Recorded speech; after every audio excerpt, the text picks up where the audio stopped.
Hey, this is Neil's on Dynasty. Please like, share, and subscribe. Buy some silver, some platinum, and some crystallized osmium. Don't listen to anything I say. It's all to be taken as bullshit, just for fun, all that other stuff. No financial stuff. I am not a financial advisor, never have been. Don't care to be. I give out good advice, not financial advice. Having said that, let's see. Here we go. We're going to start off with some health information about watermelons. This is from Motivational Doc. He's got 10,300,000 subscribers. We're giving him a thumbs up. This is Motivational Doc. Right there, you can see Motivational Doc. I don't want to get a strike. Motivational Doc. As a matter of fact, I'm going to... Now, if you're a watermelon lover, like most of us throughout the world, I have something that's exciting to share with you. Because when you understand the value, the health benefits of what watermelon can do for your body, it's going to get you excited, motivated, and you're going to even enjoy it so much more. By the way, this is the reason why I have personally been growing watermelons in my garden for the past 3 years. I found out this information, so I figured I'd share it with y'all. When it comes to the cells of our body, it's so important to stay hydrated. And watermelon comprises about 90% water, making it a great choice for daily water intake. And it has a very low calorie density. In other words, very few calories for its total weight. It's packed with so many nutrients, including potassium, magnesium, vitamin A, vitamin C, as well as lycopene. And that powerful antioxidant, lycopene, has so many healing medicinal properties for many organs, tissues, and glands within our body. And when we think of lycopene, we think of tomatoes.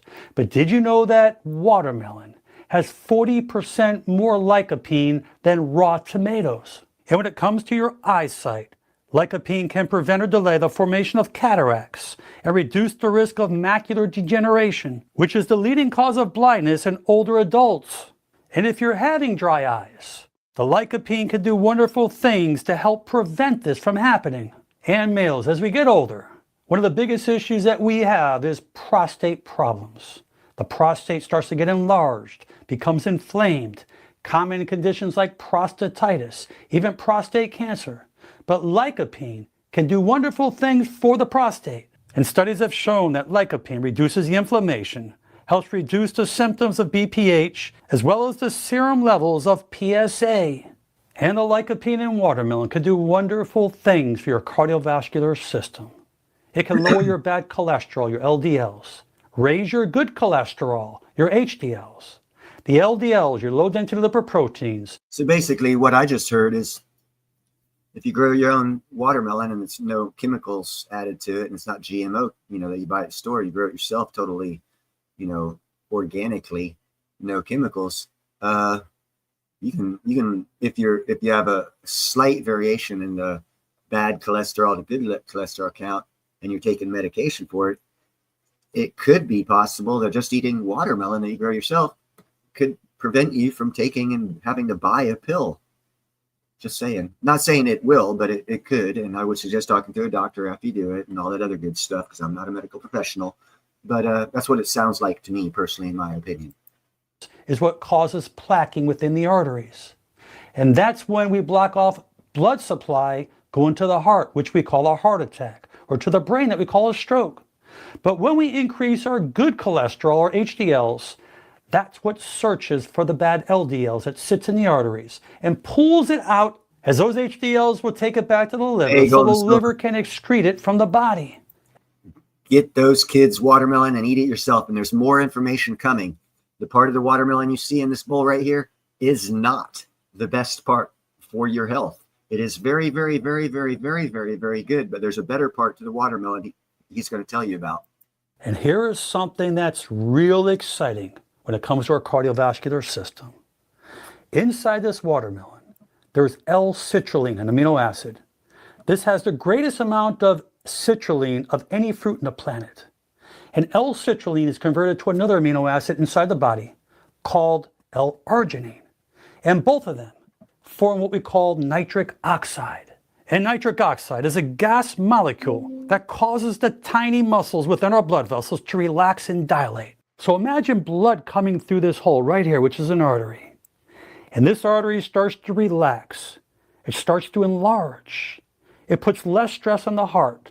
It has to pump less energy, meaning it lowers blood pressure to get the blood circulation through those arteries much easier to the cells, tissues, glands, and organs, where your body's going to get more oxygen with so much more ease, taking stress off all the other organs. And something that's very important, the rind of that watermelon, where it's white, that's where tons of citrulline as well as many other nutrients reside. And I know that most of us do not eat that rind because it's bitter. We usually go for the colorful watermelon where all the lycopene's in. But one bit of advice for you. When you're making your smoothies, cut off that white with the watermelon. Put it in your smoothie. I promise you, you'll reap so many benefits. And when it comes to fat loss, watermelons increase arginine levels in your body, an amino acid that can help your body burn fat so much easier.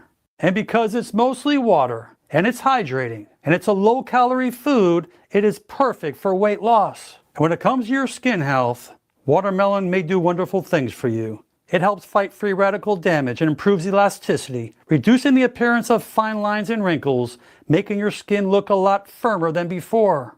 And the vitamin A, C, and E, as well as the high quality of water, all which promote skin hydration and collagen stimulation. And there's no doubt that this healthy fruit can do wonderful things for the health and wealth of our bodies. So eat your watermelon because your body will love you. Please share this video with your friends and family. Leave your comments below.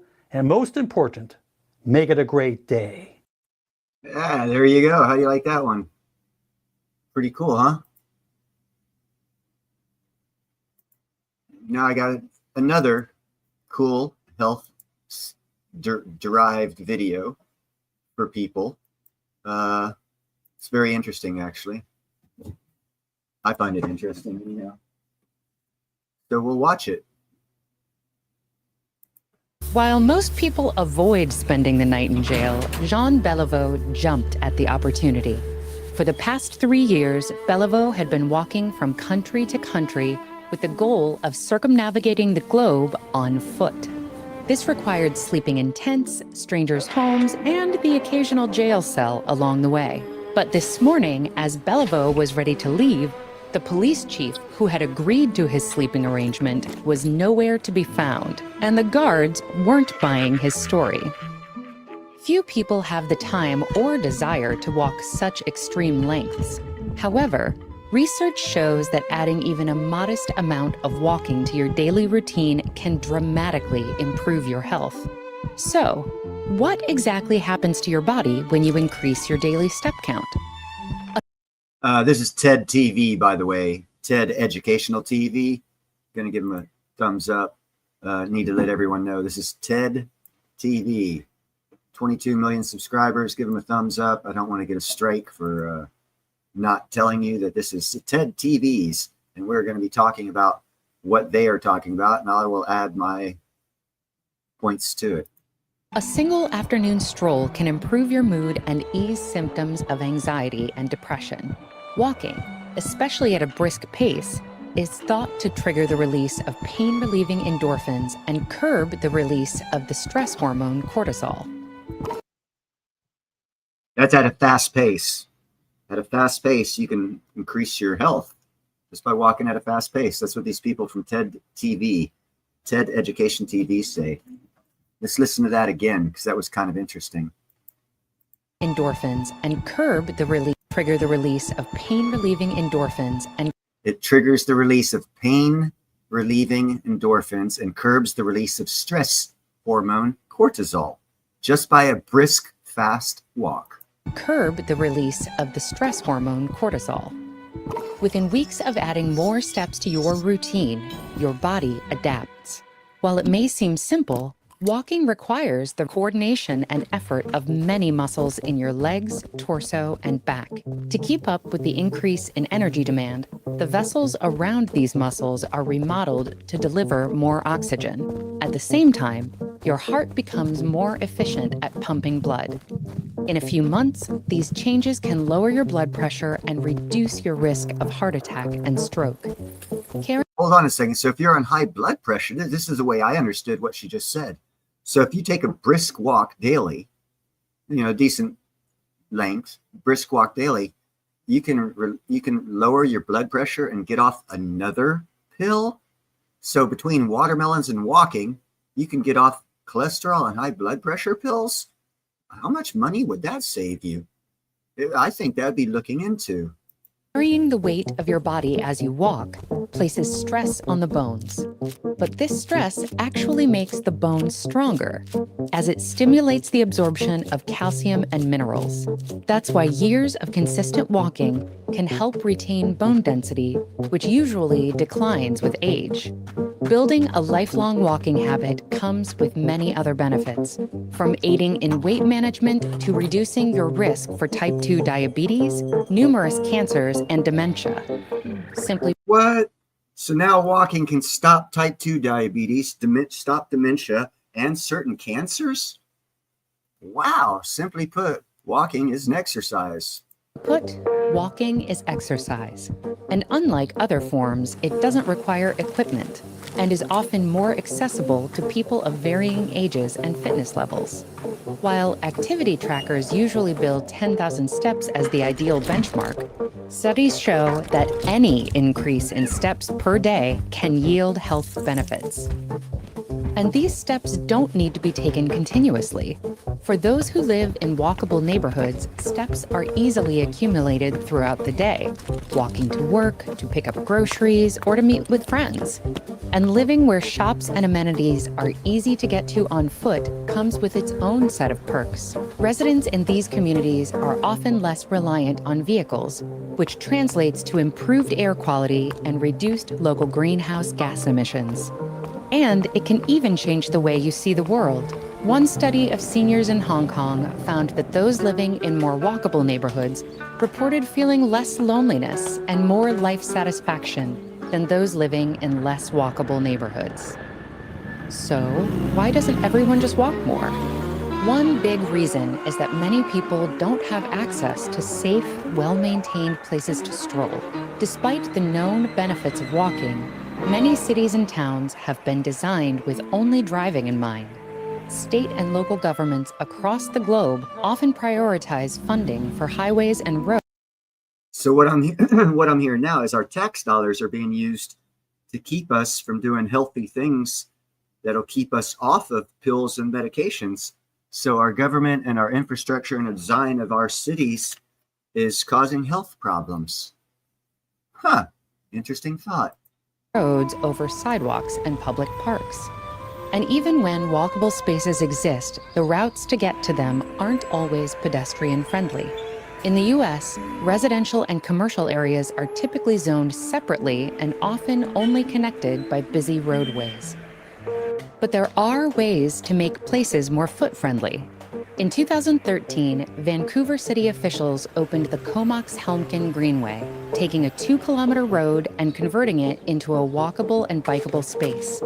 Studies found that after opening, people living close to the Greenway got more exercise, reduced their daily car trips by 23%, and cut their personal greenhouse gas emissions by 21%. And even small measures can help. In places like Bethel, Vermont, for example, community members have improved the walkability of their downtowns by adding simple features like painted crosswalks and curb extensions. As for Beliveau, the guards eventually let him out.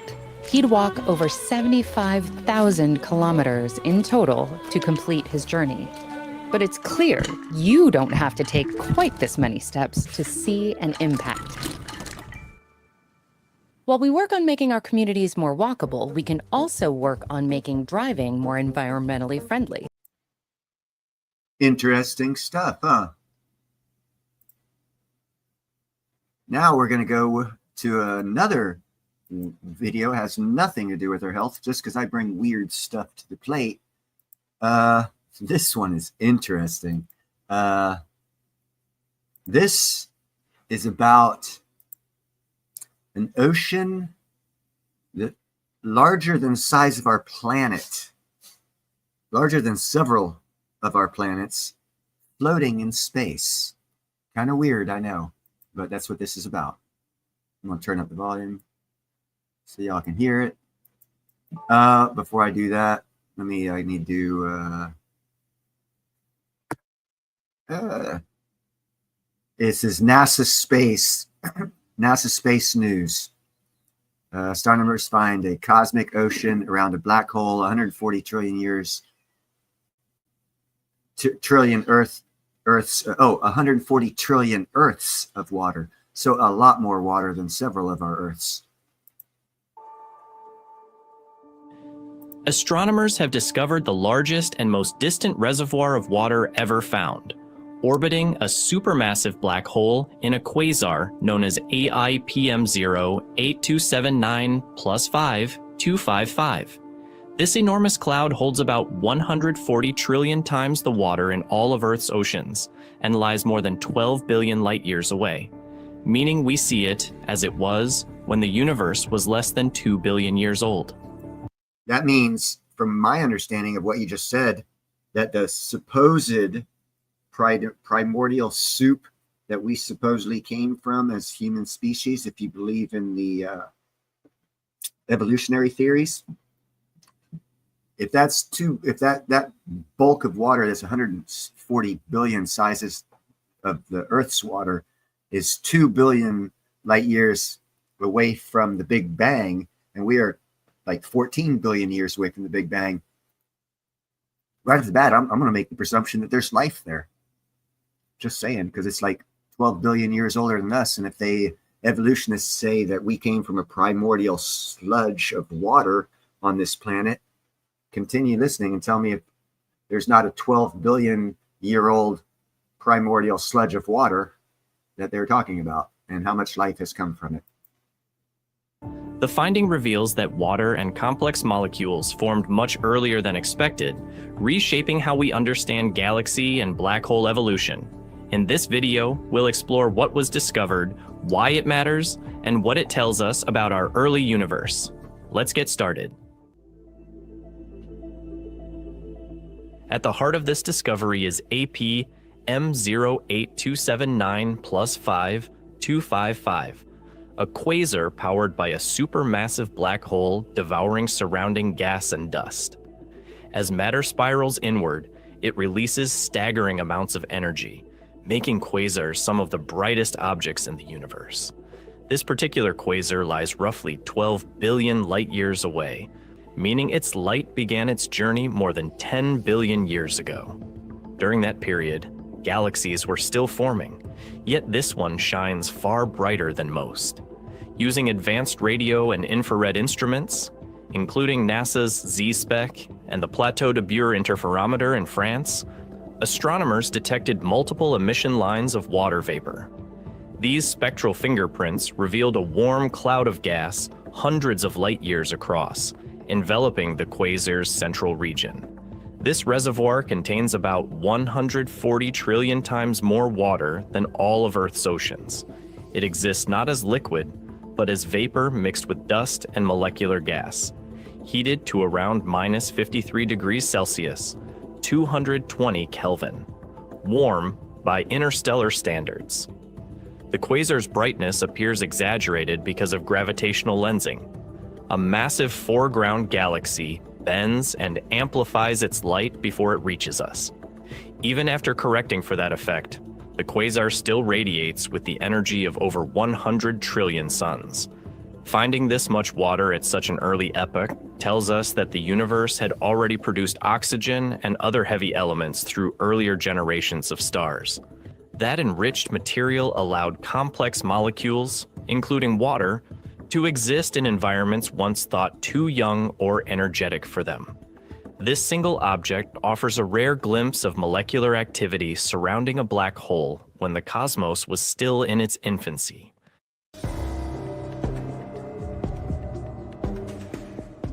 The presence of so much water in such an ancient system pushes back the timeline for cosmic chemistry. Water molecules require oxygen, which forms in stellar cores and disperses when stars die.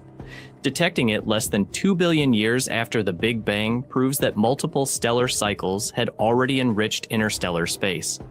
The water vapor around APM 08 279 plus 5 255 acts as a diagnostic tracer, a way to measure physical conditions near the black hole. From its emission lines, researchers can estimate gas density, temperature, and motion, building a model of a region both energetic and surprisingly stable. The balance there is extraordinary. The radiation from the black hole is powerful enough to excite water molecules, but not strong enough to destroy them. This equilibrium provides a unique window into how molecules survive in extreme environments. A PM08279 plus 5255 also belongs to a subclass known as BAL quasars. Broad absorption line. Systems that eject gas at thousands of kilometers per second. These winds illustrate feedback, the mechanism by which black holes influence their galaxies. Material falling in fuels the black hole. Some of it is then expelled, heating surrounding gas and shaping future star formation. That dynamic interplay helps determine how galaxies evolve, when they grow, when they stop forming stars, and how their chemistry changes. The existence of water in the midst of these violent outflows shows that complex molecules can persist amid intense radiation and turbulence. The immense gas supply around the quasar also hints that its black hole could still grow significantly larger, helping explain how some early black holes reached billions of solar masses. Overall, this system connects three key processes: the formation of molecules, the growth of supermassive black holes, and the evolution of galaxies. Together, they reveal that the universe's early years were far more chemically and dynamically mature than once imagined.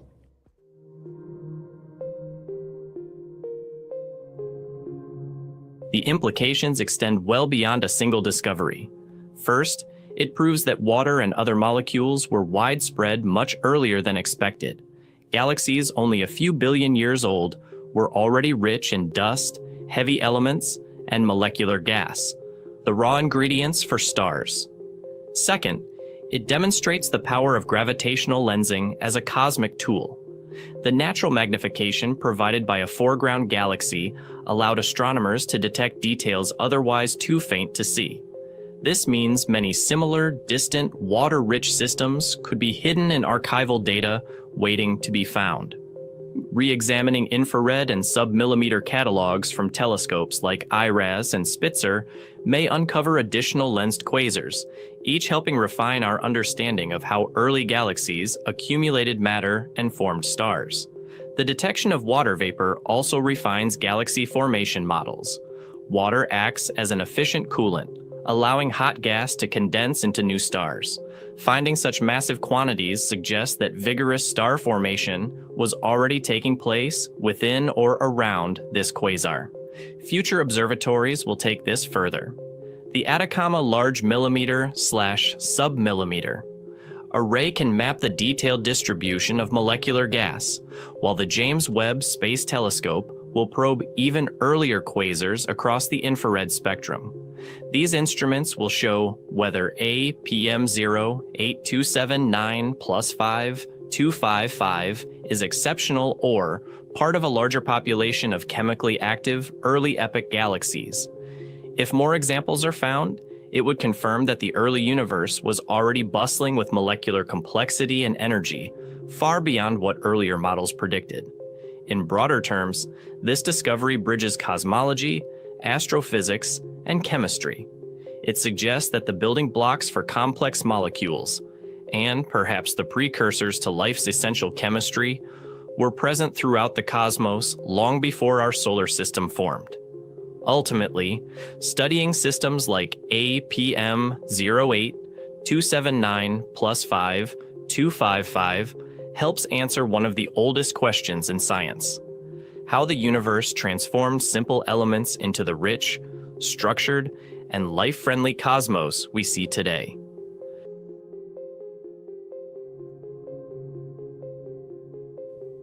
The discovery of water around quasar Eta 3 M08279 plus 5255 proves that the universe was chemically rich far earlier than expected. It shows that molecules like water formed alongside the first massive galaxies and black holes. Even in its youth, the cosmos was already complex and full of water.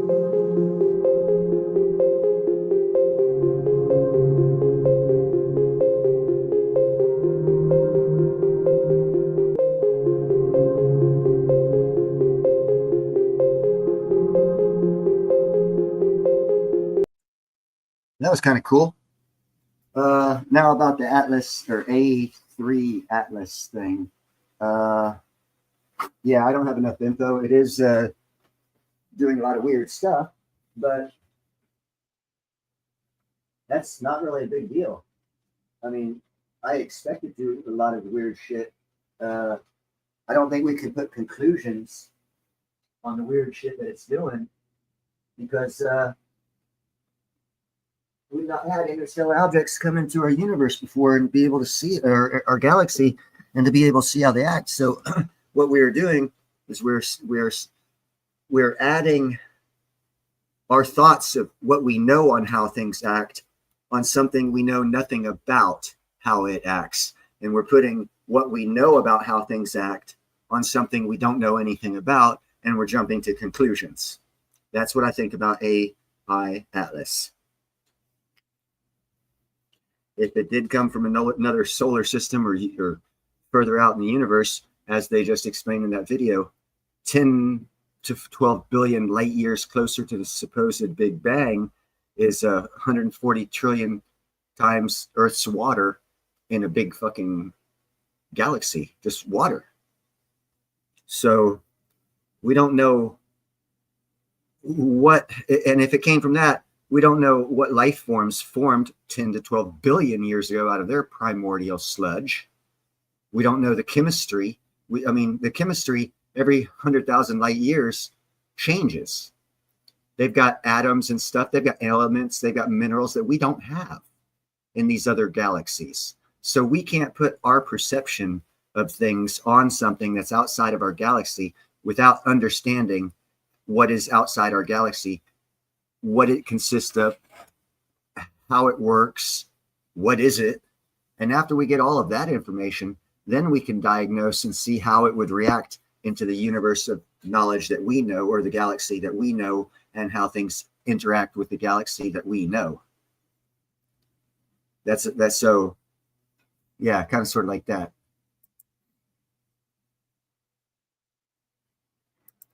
We don't have enough information. This is the first big one, outside of our galaxy thing that came around.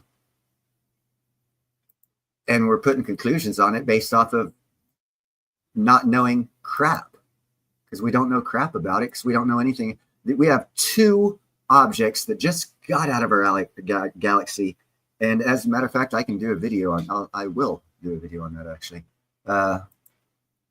We have two of them. They are Voyager 1 and Voyager 2. They just passed outside the heliosphere. And we're just now learning about what's outside our galaxy. And one thing that we learned is we don't know crap, quite frankly. And I'm fixing to get this video up here. I'm going through my collection of videos to get this one video up right now. I'm trying to talk while I'm looking up the info because I wasn't planning on showing this video. Let's see. Here it is. We'll go ahead and show this video. Hold on. Let me get to share screen here. And we'll show this video because it's going to show you what we don't know that's less than 1 light year out. Actually, it's like 0.3 light years out. And we're talking billions of light years away. But this is from NASA Space News. It's 5 days old. NASA Space News. Make sure to give them full credit. NASA Space News. 573 subscribers. Right there in blue. NASA. Give him a thumbs up. Don't give me a strike, guys. 1977, NASA launched the Voyager spacecraft to explore the outer solar system. Decades later, both probes crossed its farthest boundary, and what they found stunned scientists. As they entered interstellar space, As they entered. Okay, so A3 Atlas came from interstellar space, and it's been there for billions of years, traveling through this stuff. And as you just heard this, let me replay it here. scientists. As they entered interstellar space, As they entered interstellar space, this was just a couple months ago. We finally got something outside of our heliosphere to determine what is out there, how is it made, what chemicals it is. And this object, 3I Atlas, has been out there for billions of years, collecting all this stuff that we know nothing about. Then it enters into our galaxy, and we're making factual statements about it being a UFO or something else. It doesn't have a tail. Of course not. It's not what we know. We know nothing. Everything we are talking about is subjection. Let's continue with this video. Voyager 1 and Voyager 2 detected a sudden rise in temperature, up to 50,000 Kelvin, a searing plasma region marking the very edge of the sun's influence. Okay, if you want to know what 50,000 Kelvin is, right here, this outer, you see my cursor? Right there, Voyager passed on the outside of that and hit a 50,000 Kelvin heat from ions hitting it. Now, if you could see my cursor here, see the sun? AI Atlas was way the hell out here. It didn't get hit by 50,000 kelvins. So if it was going to have a tail, it would have had a tail right here, and it would have burned off everything on the outside of that comet. Right here, in this area here. Because that's, as you just heard this video, 50,000 kelvins. And what you're going to hear in this other video is Voyager 2 crossed it and hit 30,000 kelvins of radiation heat. That right there would have burned off anything that tail, supposed tail of that comet would have had on the outside of that comet. It would have nuclear fusioned it to the core of that comet. Then it comes through into our space, goes by our sun, and all the other comets, they all float inside this hemisphere, and we're like, oh, they all give off tails. This is normal because they all flying around here. Not a damn one of them went outside here and hit that 50,000 kelvins of heat to burn all that stuff out before it got here, for example. In this video, we'll explore what Voyager discovered at that boundary, what causes What's this up, Dad? so-called wall of fire, and how it reshapes our understanding of the solar system's frontier and the space beyond. Let's get started. Before we get started, I got something to say just to throw it out there. Gold and Silver seems to know a lot. Are we smart enough to be able to measure cold? Or are we so stupid we can't measure cold? We can only measure the absence of heat. And if you're intellectually developed enough, you understand the differential of measuring the lack of heat and the knowledge gained from that, or being able to calculate the level of cold, for which we cannot do. So our science is very, very, very, very, very, very, very, very, very, very, very, very lacking. Because we can't measure cold, we can only measure the absence of heat. We are only at best half of the science that we need to know, and we think we know it all. When Voyager 1 and 2 left Earth, their mission was to study the outer planets. After completing that goal, both continued outward, heading for the unknown region where the sun's influence ends. As they traveled, the spacecraft measured a steady weakening of the solar wind, the constant stream of charged particles flowing from the sun. Scientists had long theorized that at some extreme distance, this flow would collide with the interstellar medium, the thin gas and dust that fills the galaxy, forming a boundary called the heliopause. In 2012, Voyager 1 became the first probe to cross it. Voyager 2 followed in 2018, confirming the earlier findings. At the crossing, both spacecraft recorded something extraordinary, an abrupt spike in plasma temperature ranging from 30,000 to 50,000 Kelvin, roughly 54,000 to 90,000 degrees Fahrenheit. This region isn't a solid wall, but a superheated That's almost as hot as the sun, by the way. So any tail that comet would have had would have definitely burned off at that heat level. Transitional layer, where the outward moving solar wind is compressed by the opposing pressure of interstellar plasma. The collision heats the particles to extreme energies, producing what scientists poetically call a wall of fire. Despite the intensity, the Voyagers were never in danger. The plasma there is incredibly sparse, fewer than 1 particle per cubic centimeter, meaning almost no heat transfer occurs. The spacecraft simply glided through this turbulent frontier, gathering the first direct evidence of the sun's outermost boundary. Their data confirmed that the edge of our solar system isn't a silent void. It's an active, energetic region shaped by pressure, plasma motion, and magnetic fields.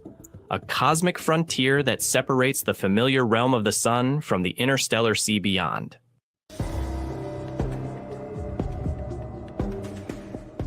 The Voyager's crossing turned a theoretical idea, the heliosphere's outer limit, into measurable reality. It revealed that the sun's magnetic bubble extends far beyond the planets and behaves more dynamically than expected. The heliosphere acts as a protective shield, deflecting much of the galaxy's cosmic radiation. At its edge, where the solar wind slows and meets the interstellar medium, immense compression and heating occur. NASA compares this to a bow wave formed by a ship cutting through water, a buildup of pressure at the leading edge of motion. The recorded 30,000 to 50,000 K plasma marks this turbulent interface. It's not fire in the traditional sense, but charged particles energized by the collision between 2 cosmic winds, the solar and the interstellar. Another striking finding was the different solar and interstellar meet right at the heliosphere. That right there can change the chemical components of any rock passing through it at that temperature. And it definitely would burn off all gases and waters. crossing distances. Voyager 1 passed the heliopause at 121 astronomical units. Voyager 2 at 119 astronomical units. This small difference confirmed that the heliosphere isn't static. It expands and contracts with the sun's activity cycle, stretching outward when the sun is active and shrinking when it's quiet. Even more intriguing were the magnetic field measurements. Scientists once believed the magnetic field inside the heliosphere would point in a very different direction than the one outside it. Instead, both Voyagers found the two fields nearly parallel, suggesting a smoother transition between the solar and galactic magnetic environments than models predicted. These results imply that the boundary between the sun's influence and interstellar space is not a sharp edge, but a gradual blending zone where magnetic fields intertwine and energy flows continuously between the two regions. The data also helped refine how cosmic rays, high-energy particles from outside the solar system, penetrate our heliosphere. It acts like a semi-permeable barrier. Most cosmic rays are deflected, but some seep through depending on solar activity. This directly affects the radiation environment throughout the solar system, including around Earth and future human missions to deep space. In short, Voyager's discoveries showed that our solar system's edge isn't fixed or calm. It's a living, shifting boundary shaped by the sun's heartbeat and the galaxy's invisible currents.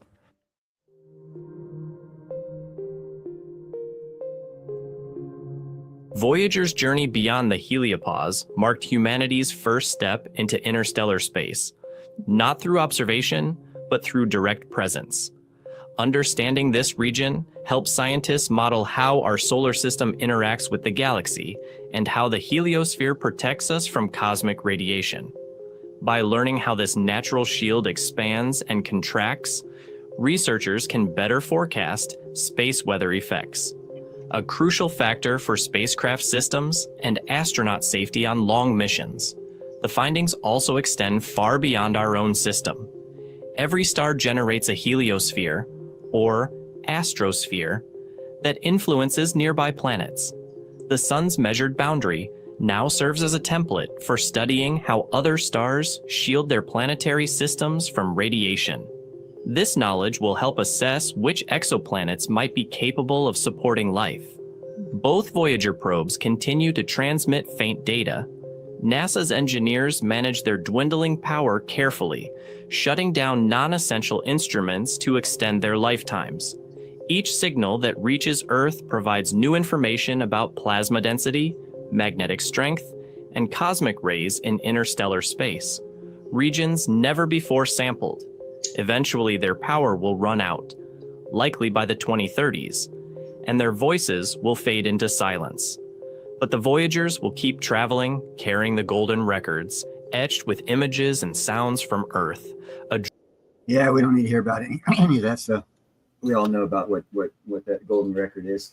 I was just bringing it up because Golden Silver was asking about the differentials between A3AI Atlas or whatever it's called and other comets that we see with tails. And I just wanted to bring up the knowledge that we just learned from the Voyagers of the immense heat that is around our heliosphere. And they state clearly that as the comet gets closer to the sun, it gets hit by heat and it'll vent all its stuff. And I just wanted to give a visual explanation of how it already hit something hotter before it entered here. So all that stuff would have burned off. And that would be a very scientific explanation of why there's no tail on that comet. We just don't know enough.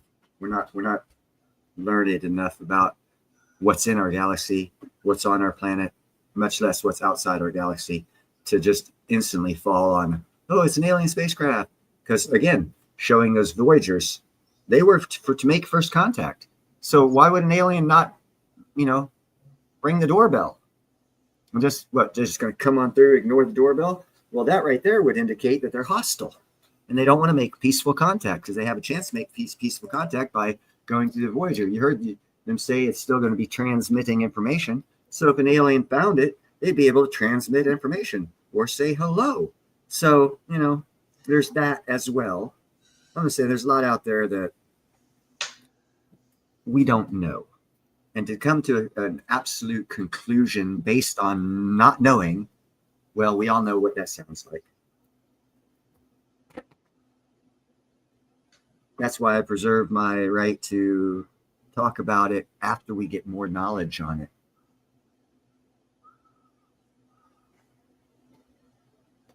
Well, that would take years if we did that. That would take way too long. And actually, the reason why we don't do that, Chad, is because the technology we have now at, I think, 4.5 light years, that'd be 4,000 years it would take us to get there. You need a generational ship. And after about 200 years, we'd probably have technology that would be faster than a generational ship. And the people born after the generational ship was launched would be able to surpass the generational ship, get to there, create a civilization. And by the time the generational ship got there, they would be like a couple thousand years late. And that's why we don't do that. But there's technological measures that you meet for economic gain to project costs. And that's one of the arguments they use for not building a generational ship. Although I would be down with sending a robotic unit out that way, because if you send a robotic unit, you don't have to worry about all the life support and all this other crap, gravity and all this other stuff. And you could get there, you could go a lot faster. And you could get a lot of knowledge. And with knowledge, well, you can come to better conclusions. What's up, Blackwatch? Afternoon. How are you doing? Well, quite shitty. Because I got fired 2 weeks ago because I don't support Palestine pulling people out in the street and having their heads blown off. And I got in an argument with a dude who said he supports that stuff. I ended up getting fired and he didn't. So that kind of pissed me off, being that I'm a war vet who fought terrorism. So I get fired for not supporting a terrorist nation kind of put me in a sour mood for a couple weeks. And also cost me close to $4,000 in losses. Oh, geez. Oh, my God. Talk about space, right? It's not pretty, but it drives on. There was a guy, he's over on another channel, Community. He just got nailed with $2,000 in fines. He's a truck driver. Must be a cosmic influence or something. He's got to find over $2,000. There's lots of reasons for getting fines, especially right now, because California. We give out a lot of CL, commercial driver's license, CDLs, to non-American citizens who don't even speak English, and they seem to be killing people throughout America. So they're cracking down because of us out here in California allowing illegals to drive and kill people. They're cracking down on everyone on that. I don't think it was roadworthiness or not having a log. It was something stupid. I can't remember what it was. I couldn't make out what he was saying, other than he's got to come up with $2,000. So a lot of truckers these days that are going out of business because there's not a lot of shipping. Yeah. I know. They're the way trucking is not as easy as you think. I have a decent idea of how it works. I know a couple people who've had trucking companies. My uncle owns several, like 8 or 9 semis. He has a small tractor trailer company in Lancaster, Pennsylvania. His was more local, but when you go nationwide, all the states, excuse me, that those trucks pass through, before they get there, someone's got to be on a computer getting all the licenses and registrations to enter that state for that truck driver as he's driving. And that makes it harder on the smaller truck drivers because you need more personnel to be able to do national runs, like go through 4 or 5 different states where they all have their own regulations and all this other stuff. And you have to get that's why if you drive behind an 18-wheeler, some of them, you can tell if they're like nationwide drivers because there'll be a lot of stickers on the back of the truck from every state that they're approved and regulated to go through. Yeah.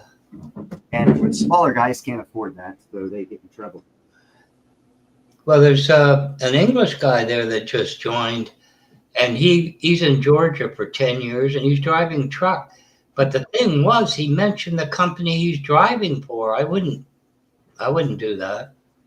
I do know there's a lot of things in trucking. Again, when I was a kid in Pensacola, Escambia, Florida area, there was this group of brothers that all they did was hijack fucking 18. This is back in the 80s, 1980s. All they did was hijack 18-wheelers, and they didn't really hijack them because it was the driver was kind of okay with it, not like part of the crime, but he didn't do everything he could to stop it. And we'd go to their farmhouse after they, got a rig and whatever was in it. Like one time there was a whole bunch of tennis shoes and they were selling name brand tennis shoes, $20. All of us would go out there and buy tennis shoes, brand new, that they just stole off of a semi truck. Yeah. That's been going on since the 80s. And it was with somehow, I don't, and you come up with an conclusion of what I said, but the thing is, these guys were children. They were teenagers, late teens. How did they get that logistical information? So they were teenagers, but they had a support system of the truckers. And that's been going on for 50 years. So I'm sure it's gotten more sophisticated. And a lot of people get complacent with things.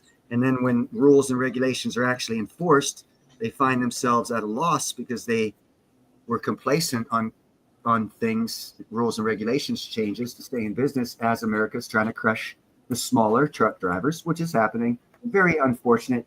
Happened to my business before I got into iron work. I was in wood construction, and I saw the new innovations coming that were putting, contractors out of business. So it's not something specific to their industry. It's economics. And anyone who takes corners or shortcuts, eventually it's going to catch up to you. And that's probably what happened. Not that I know, but that's probably what happened, because that is a very typical scenario to play out in the trucking industry. Because the North America in general is trying to crush the trucking industry. They want electric, non-manned vehicles running the interstates. So to do that, you got to put people out of business. You do that, you change rules and regulations to cost them money they can't afford, that puts them out of business. It has been going on for years, decades, eons. That's economics. Yeah. To cry about one industry is irrelevant, because it's happened to every other industry. I remember I was a paramedic back in the 80s. We made good money back then. Then something changed. Oh, no, here's a better one. During the Reagan administration, air traffic controllers, before they went on strike and Reagan fired them all, they were making hundreds of thousands of dollars a year because their job was very, very, very important. After they all got fired, they got replaced by $50,000, $60,000 a year jobs. Same thing happened in the pararescue paramedic thing. Paramedics made great money. Now they make minimum wage. Now, if you stop and you don't, have your blinders on and specifically want to cry about one specific thing and say, "Oh, let's only change this one specific thing," and you look at the bigger picture, it's called government economic growth. We've been experiencing it for 50 years, ever since the start of the fiat dollar in 1971. We've increased agencies, 3-letter agencies, FBI, CIA, ATF, CDD, BBU, and every one of these agencies cost us money, but they employ people. So we have to raise taxes to raise our GDP. And that's been the growth scheme that America's been on for the past 55 years. It's changing. Yeah. How do I know it's changing? Because NASA's not building a space station, but yet there's 2 private billionaires, which neither of you guys, any of you know, have already started building private space stations to be rented out to countries. We are changing. Our economy is changing. And they're not giving you these stories in the news of what's actually really going on. They're focusing you on these, in particular, individual problems that you'll never be able to fix. But if you take and focus your energy on it, you won't be able to stop them doing what they're doing. And it's working real well. As I understand it, I could be wrong. Air traffic controller was the #1 burnout job. Yeah. It was. Yeah. I don't know if #1, but it was up there. Because that's why they got paid so good. Yeah. And then after they got fired for walking out or whatever they did during the Reagan administration, their pay was cut by 2/3. They were making 1/3. And all those guys that made that good money, they never came back. What did they do? I don't know. The same thing as the Iceman and the Milkman when their jobs got deleted. Yeah. It's not new. It's been going on. I've seen some documentaries on that. I don't want to do that job. No. Like I had all kinds of shift work in mine in IT. That was bad enough to sit there in front of those green screens all night long. Could you imagine DEI being pushed in the 40s where you'd have to have a woman take that 100-pound cube of ice out of her truck and walk it up a set of stairs and put it in the ice box? It wasn't the right time for DEI to destroy our government at that point in time. They waited, got us technology, got us refrigerators, freezers, nicer cars, moved us all into cities, got us all thinking the same. It's a long-term plan to destroy shit. And they're destroying it because the 50-year fiat dollar was 5 years overdue from dying. And that means the change of an economy. And when you change economies, you got to start looking at government rules and regulations and what they've passed. That's why I mentioned SWIFT 2.0 in correlation with ISO 222 is coming starting November 22nd this month. So don't be surprised if a lot of shit happens because no one's talking about it except for me. I'm expecting it. 2022, is it? ISO 222. 200. It used to be 9,000. No, that's the U.S. dollar, the fiat dollar. Actually, no, the fiat dollar is ISO 4919 or something like that. Was ISO 9001 to? I forgot. Oh no, there's lots of ISOs.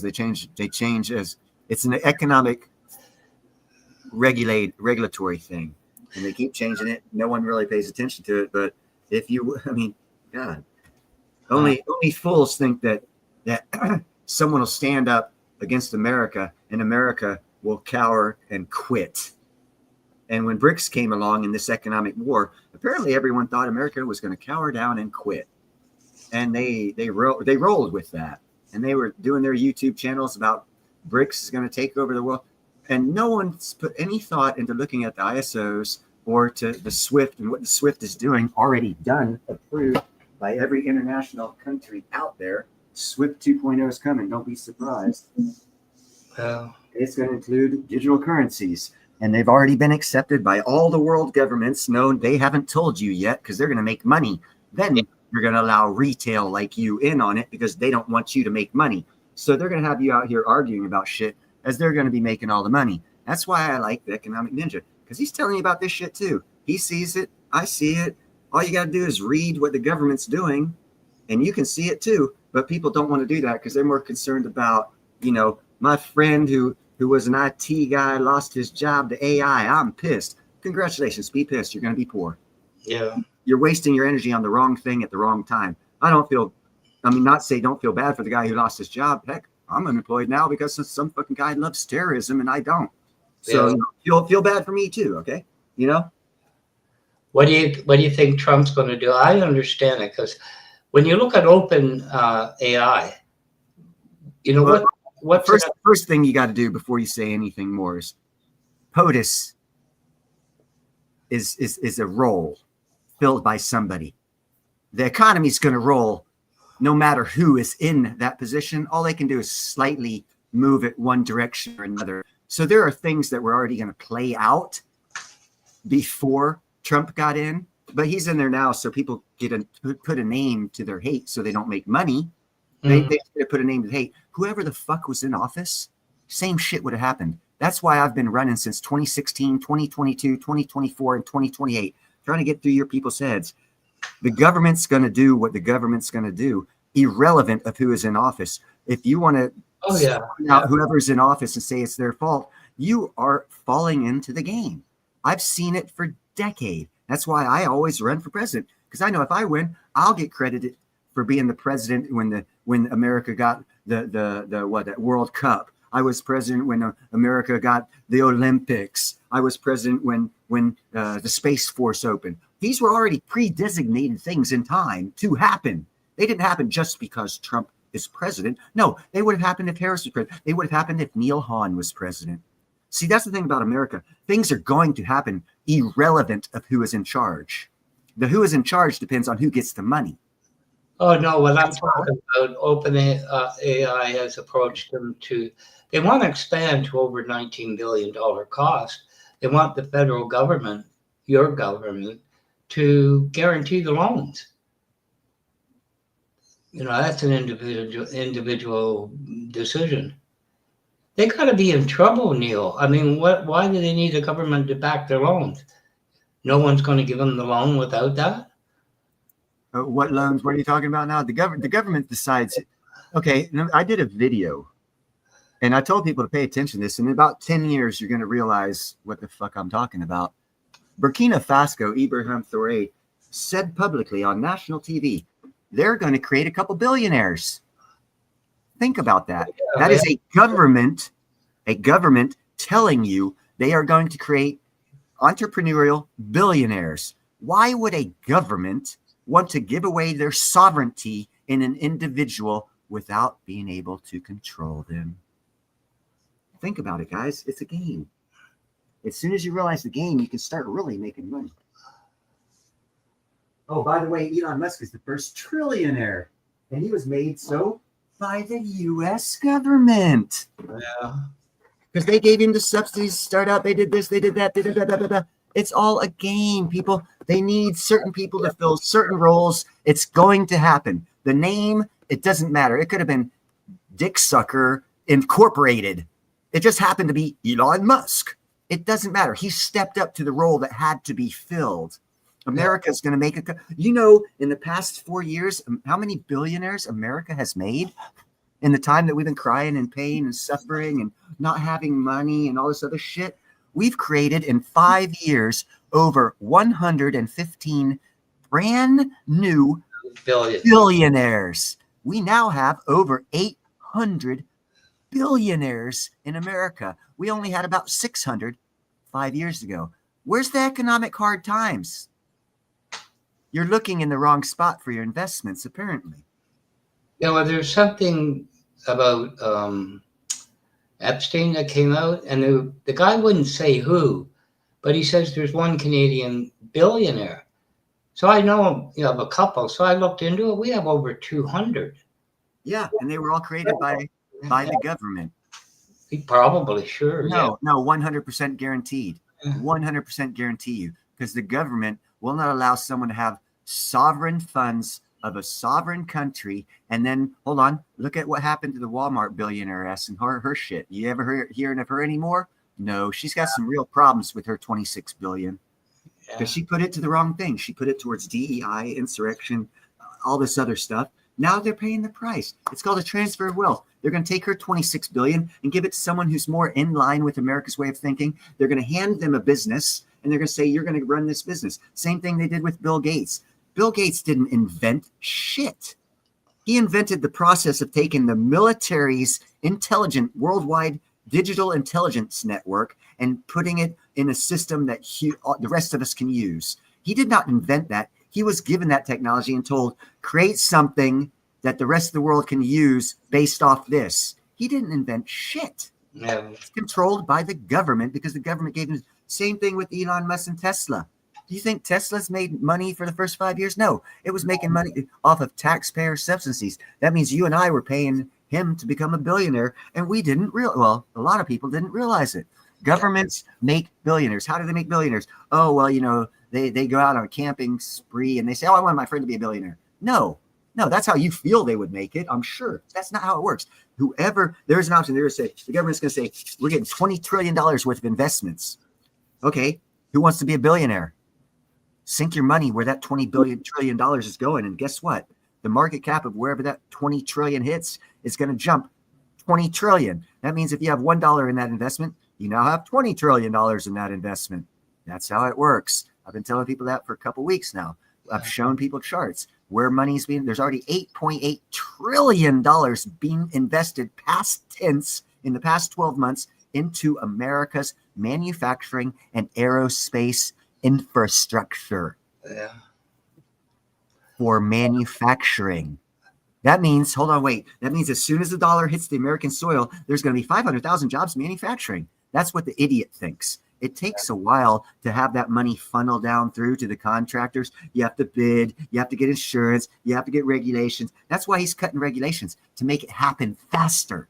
That's why 2026 is going to be a boom year, because we're going to have so many trillions of dollars of projects, of infrastructure, manufacturing projects hitting the shovel stage. And that's going to happen next year. Those people who are prepared and going in that direction to prepare for that will make a lot of money. If you want to worry about, hey, I'm not going to make money till all the Epstein people are publicized. Okay, cool. Stay poor. I'll make the money. Yeah. Hey, check this out. Do you know the biggest Epstein pedophile has already been disciplined? Do you know who it is? The Crown Prince of England. He used to be called Prince Andrew, but he was stripped of his royal title. I know that doesn't sound like much because you don't really give a fuck about English royalty. I understand. But if you truly understand what happened, it was dynamic. He no longer has access to the wealth of the crown. He has to pay rent now. That's why he was moved out of his house, because he can't afford it on his own. His title was stripped. That means they took a couple $1 billion away from him and his future as a price for dealing with Epstein. But the international news ain't going to tell you about that. Yeah, people are paying the price. They're just not telling you about it. So you're still worried about, well, I want all the Epstein files. I want all the Epstein files. Okay, keep wanting all the Epstein files. I'm going to invest over here. And when you finally realize that they already persecuted most everybody that was on that list, and they were just keeping you sidetracked, a look over here moment, it'll be too late. I'm going to be a multimillionaire. You're still going to be poor, worrying about the Epstein files. The Epstein files. Yes, no. Are they important? Yes, very important. Are they important enough for you to stay poor and your grandchildren stay poor because of it? Hell, fucking no. No. So let's get real. Let's make money, because in my 57 years on this planet, not one of them has all the countries in the world thrown $20 trillion at American manufacturing infrastructure. They are now. What's that? That's a dynamic shift. Get ready. I know I took it this way, but when I think about, you talk about that comet or whatever, have you looked into how it escaped the galaxy it was in? Or we don't even know where it came from. We presume we know. Yeah. We don't even know that, but yet now we're saying it's a UFO, even though we don't know where it came from. You see the lack of information and the speculative drama added on by emotion. without fact. And what we get to now is we get George Orwell. We're being invaded. Ain't shit happened yet. Well, you know what I mean. Like, it could be gravitational forces wherever it comes. You know? Actually, one thing we discovered by the Voyagers is that the interstellar gravity is very much in line with our gravity. The same thing. So they thought that was a differential until the Voyagers got outside the heliosphere. I think where I saw most of the coverage was We on that channel is visiting it more often now. Actually, Chad, no, would not be, because I guarantee you, of the trillions and trillions of planets that are out there, there's probably 2 that are forest planets with nothing but forest that you could go to, and they're probably uninhabited by an intelligent species that would fight you and die to keep you off of it. Then you could go to that uninhabited forest planet. Of the trillions and trillions of planets that are out there, I'm sure there's at least 2 that could be more easily taken than Earth. Yeah. Should be interesting. What is it, December the 9th, I think, when it's supposed to pass? I don't even care about the AI comment. I think it's a side story. I think it's to distract our attention from investments and what's going on our planet, not even on our planet, but in our counties, in our states, in our cities. That interests me more. But if people want to look out in outer space and concern themselves about Iraq as $20 billion is funneling into America, keep looking up. I'm going to be looking at where that money's landing and investing there. Well, I agree. There's more urgent concerns. Yeah, it's a sidetrack. Anytime you have Harvard, that should tell you everything you need to know. They just lost a couple $100 billion in funding because of their radicals that caused all these problems on Harvard campuses and all this other crap. Okay, Harvard graduate Ivy Loeb comes out and says, "Oh, it's an alien," out of the blue. A Harvard guy. Now, if it was an Oxford guy or a Yale guy or a Stanford guy, I'd hold more credibility to it being something real. But when a Harvard guy, and Harvard just go through the past 2 years of history of Harvard and the demonic evil shit they've been doing, and tell me you're going to believe all of a sudden because a Harvard graduate said something, the whole world's now paid. He is probably laughing his ass off, and his little cronies in Harvard are laughing their ass off going, "Man, I told you I could distract all these idiots. Now let's go make some money." Well, he's an elitist. Ivy Loeb, the guy who said it's an alien spaceship, he's an elitist. Those people we hate who take everything from us, he's one of them. And here we are wasting our time looking at what he wants us to. Imagine what's really going on. I was a teenager in the 60s. Universities were always tumultuous, is that a nice word? With their viewpoint. Their lies. Lies. University kids and that, it was always a problem. I don't know if you call them liberal rebels or whatever you want to call them, but it's always contentious. You call them stupid because if you understand how colleges got started, you'd understand they're all stupid. Because I know for a fact, Rothschild lawyer back in 1908 wrote the American law on what medicine is.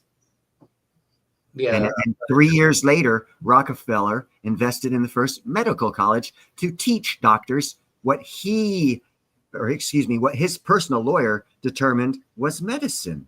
Yeah. And now we have doctors that think they're gods because they're learning what Rockefeller thought was medicine. Yeah. So now we're all living in Rockefeller's world of medicine. Do you know there's more than the Rockefeller's medicine out there in the world? And there was medicine long before 1908 when Rockefeller's personal lawyer wrote the law on what medicine is. And it's critical and chronic healthcare, not holistic and natural medicines. That's why we don't have holistic and natural medicine doctors out there, because it's illegal to the law that the Rockefeller lawyer in 1908 wrote to make Rockefeller money. And now we got doctors who are trained by the Rockefeller thought process on making money in what they call healthcare, which is actually managed death through maximum profit. Yeah. But one day we're going to get some that cool scientific knowledge that'll extend life. But there's already been several billion people killed by modern medicine. I mean, look at all the recalls and every freaking drug they've thrown out, there's been a recall on that it's done damage to you. There's a mass lawsuit 30 years later. I mean, come on, let's put all those together. Someone please Google how many mass lawsuits have there been on pharmaceutical companies in the past 30 years? Probably thousands. Because all that drug that's supposed to keep you healthy ain't. I just did it at the beginning of the show. Watermelon can take you off high cholesterol, high blood pressure medications. How much money would that save people if you don't have to buy 2 prescriptions a month for cholesterol and blood pressure? All you got to do is eat healthy. But hold on, we're not allowed to do that because the Rockefeller's lawyer determined in 1908 when he wrote the law on what healthcare is that natural and holistic medicine and food health is not considered medicine. Yeah. So they don't teach it. They don't learn it. They don't practice it. But yet I just showed you a video of a doctor who said the greatest health effects you can have for your cholesterol, the elasticity of your veins and arteries, the depletion of plaque inside them, helping of cataracts in your eyes, is watermelon. It's not a Stanton that you go to a drugstore and buy. But yet everyone would have told me if I asked them, hey, what's the best way to keep your heart in shape? Oh, take a pill, not eat a watermelon. That differential in thought process is a differential between the stupid person who's going to lose everything because they believe something that's a lie. And it's not their fault. It started off as a lie way before they were born.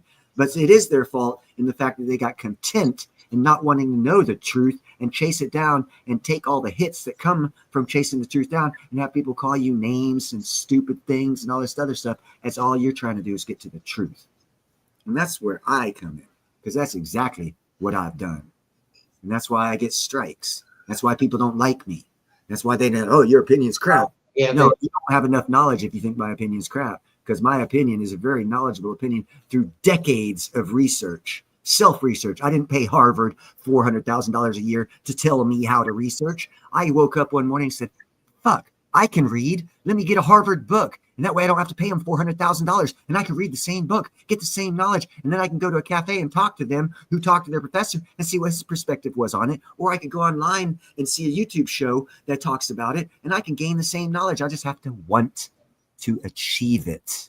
And no one has that in them. The want to achieve for better. They want it all handed to them on a silver platter.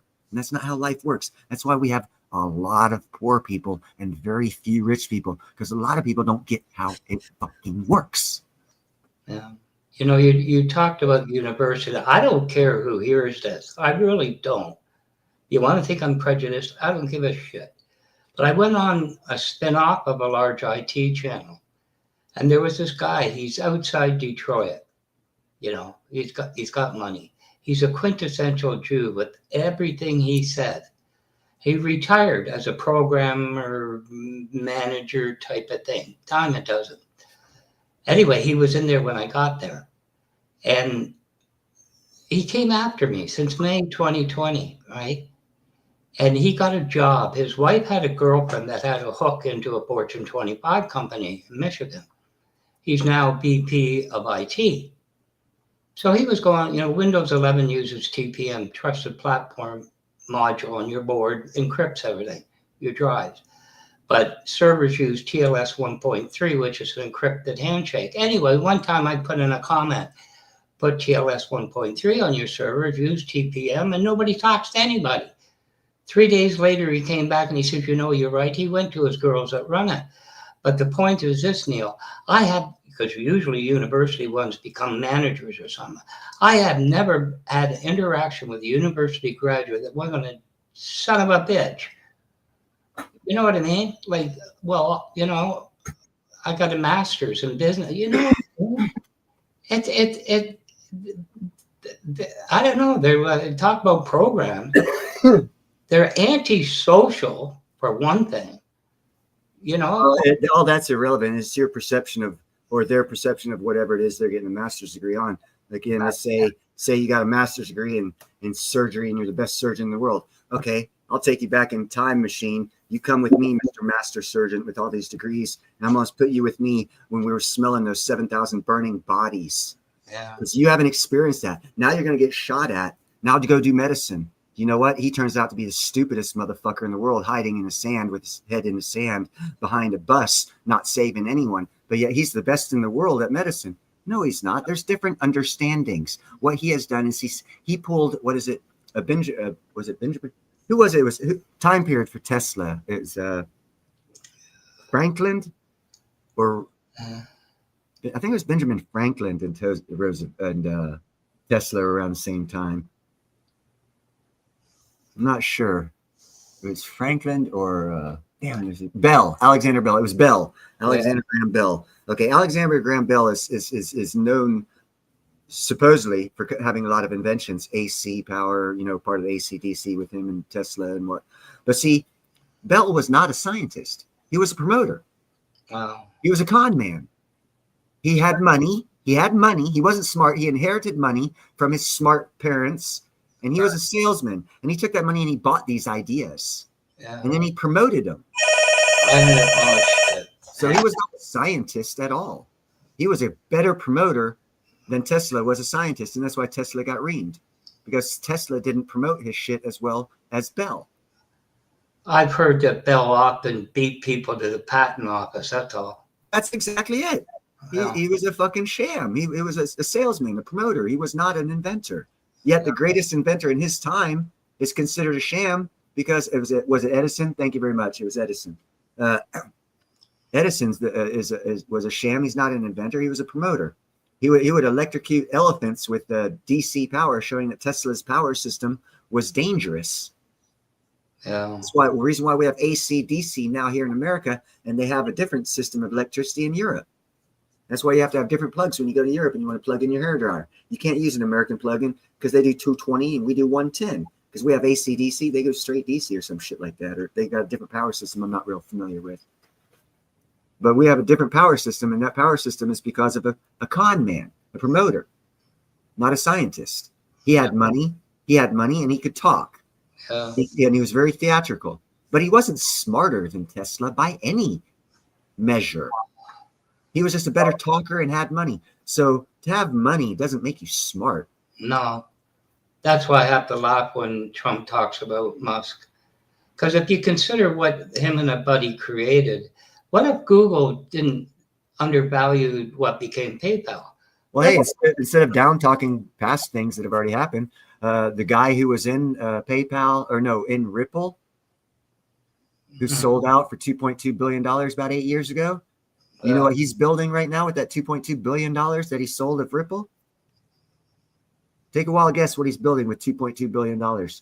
No one's talked about it. I'll tell you, but I want you guys to guess. Who is this again? I missed the name. The founder of Ripple, XRP. The founder, one of the founding members, the guy who started it. He sold out about 7 years ago. Got $2.2 billion. So what would he go for? He's building a private space station because that's the future. And he's going to make more money off that private space station than he will off of XRP. What do you mean? Imagine that. One of the founders of XRP gave up on XRP to build a private space station because he says he's going to make more money that way. Yeah. Wow, is he stupid? He created the greatest thing in the world, XRP. It's going to take over financing. He gave it away for a space station?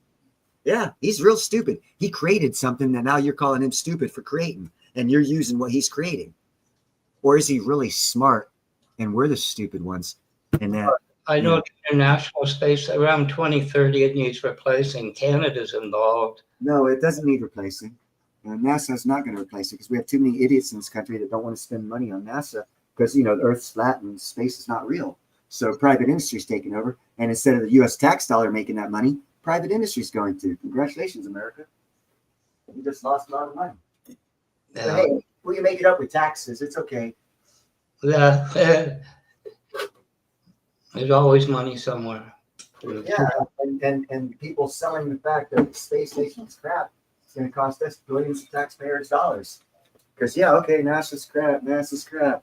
Well, then why the hell is private industry taking over the space agency?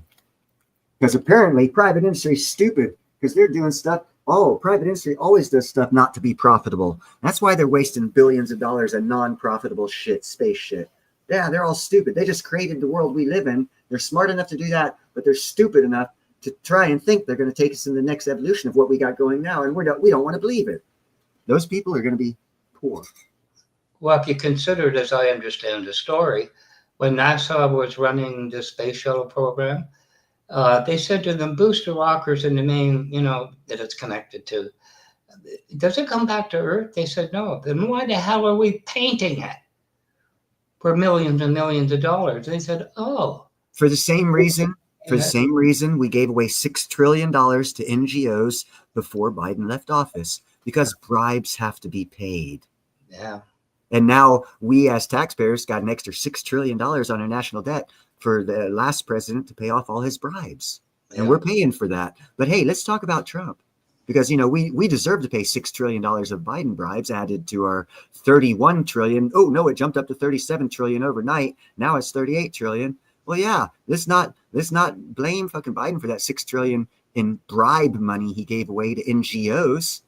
Then, hey, let's not shut him down and try and get that money back. Because, Han's not president, Trump is, and everyone hates that idea because Trump's doing it. It's going to happen. It's going to happen. I realize what you're saying, Neil, about things go through different... No matter who's in charge, a lot of things will still happen. But the thing is, because I'm Canadian, whatever, I don't know if it matters, but I have really got lambasted. What are you on about Trump? I said, it's simple. He's the commander-in-chief. The buck stops there in that office. You're right.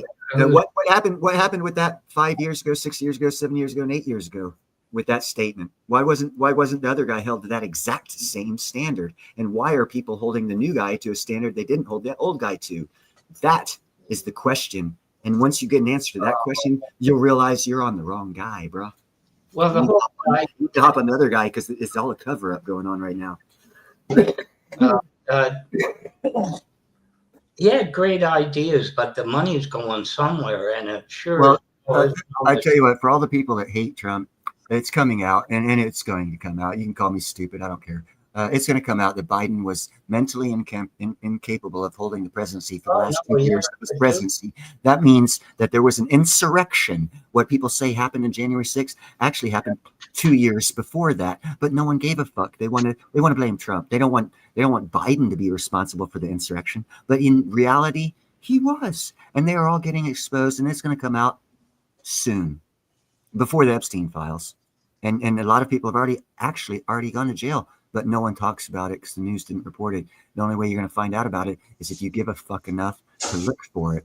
And if you give a fuck enough to look for the information, you ought to know where that $20 trillion is going to be invested in American manufacturing. And you ought to start investing in that so that you can become wealthy. So that way, instead of just talking on YouTube, you can actually pay a senator, buy yourself one. They cost like $10 million. So if you make $50 million, you can buy yourself 2 senators, and then you can actually change shit, because that's the way the system works. So as long as we keep people distracted from making money, there's going to be less bids on who owns the senators, and their price will come down. So that means the people that own them won't pay as much, because the rest of us are so stupid. We're poor.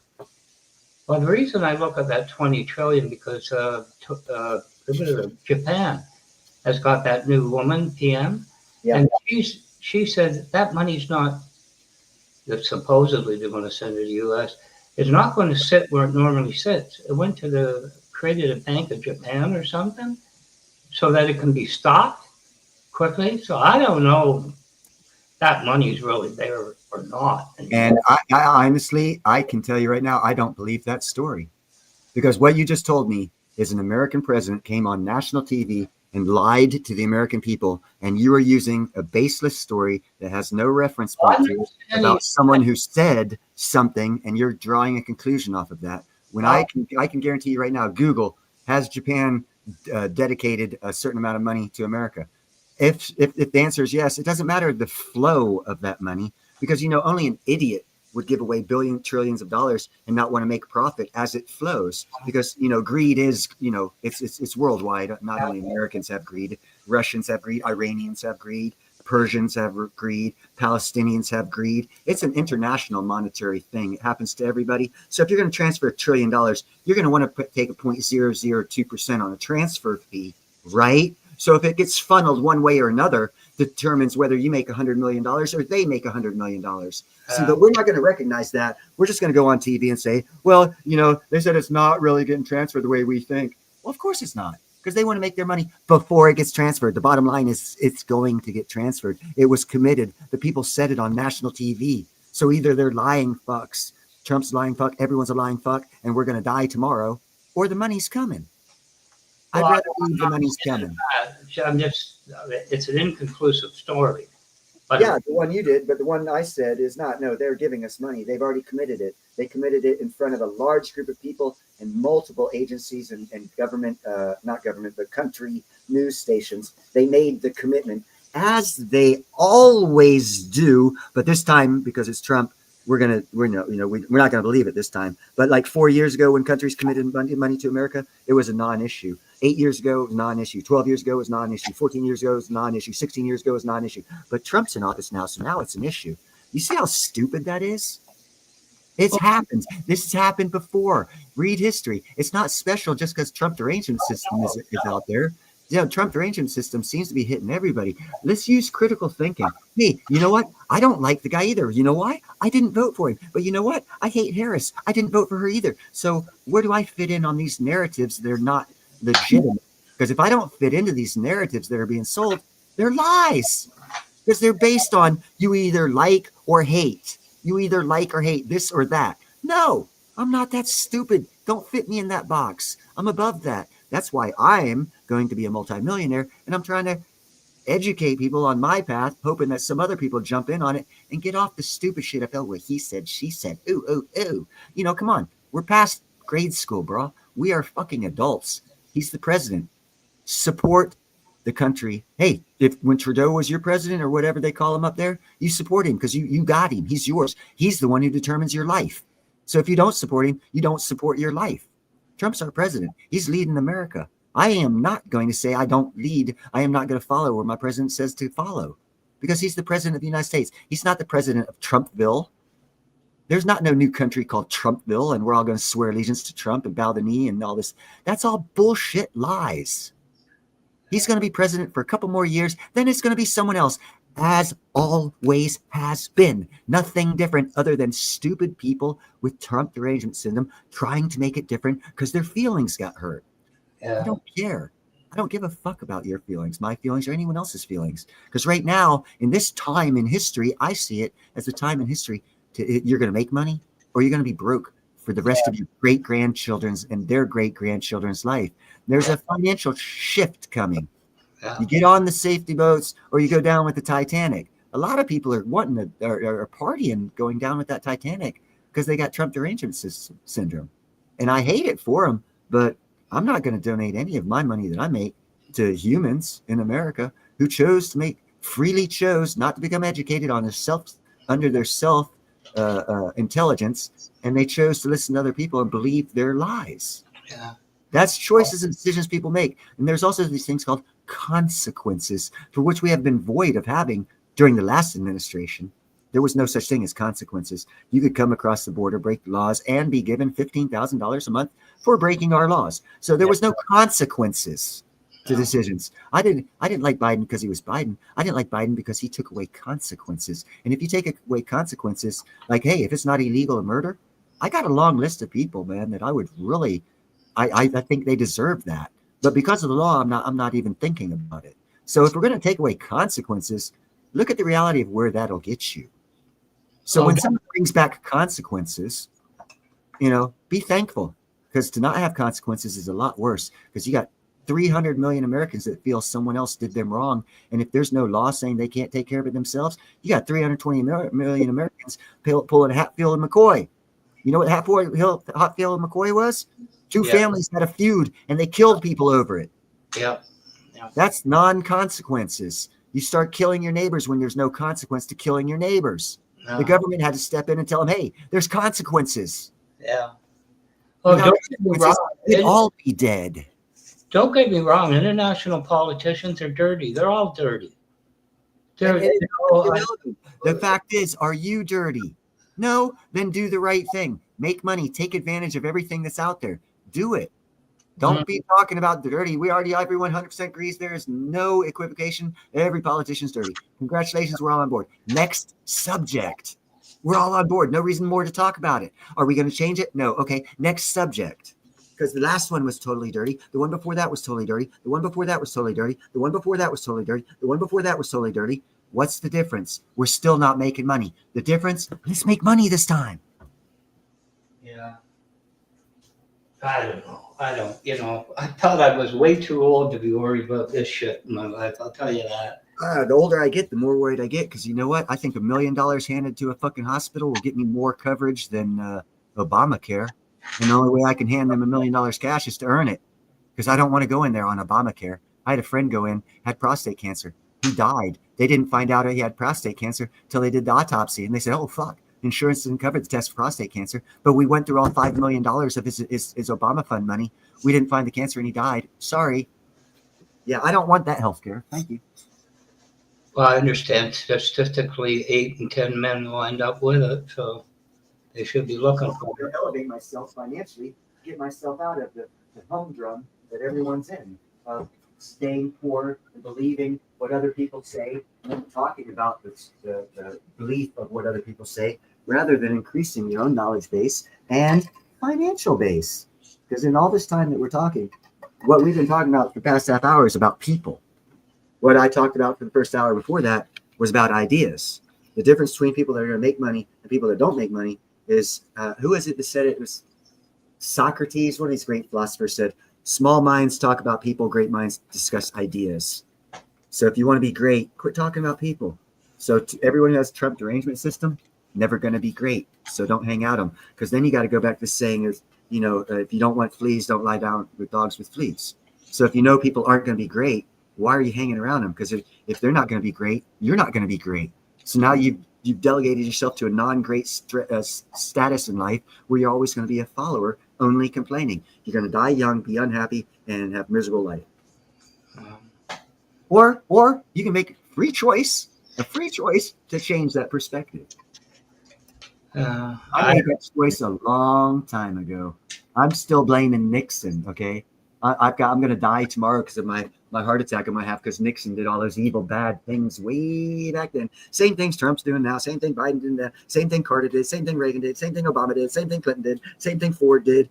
Oh yeah, come on, man. I'm not going to die of those stupid asses. They're gone. They're all gonna, the next one's going to have his dick sucked in the Oval Office too. Who cares?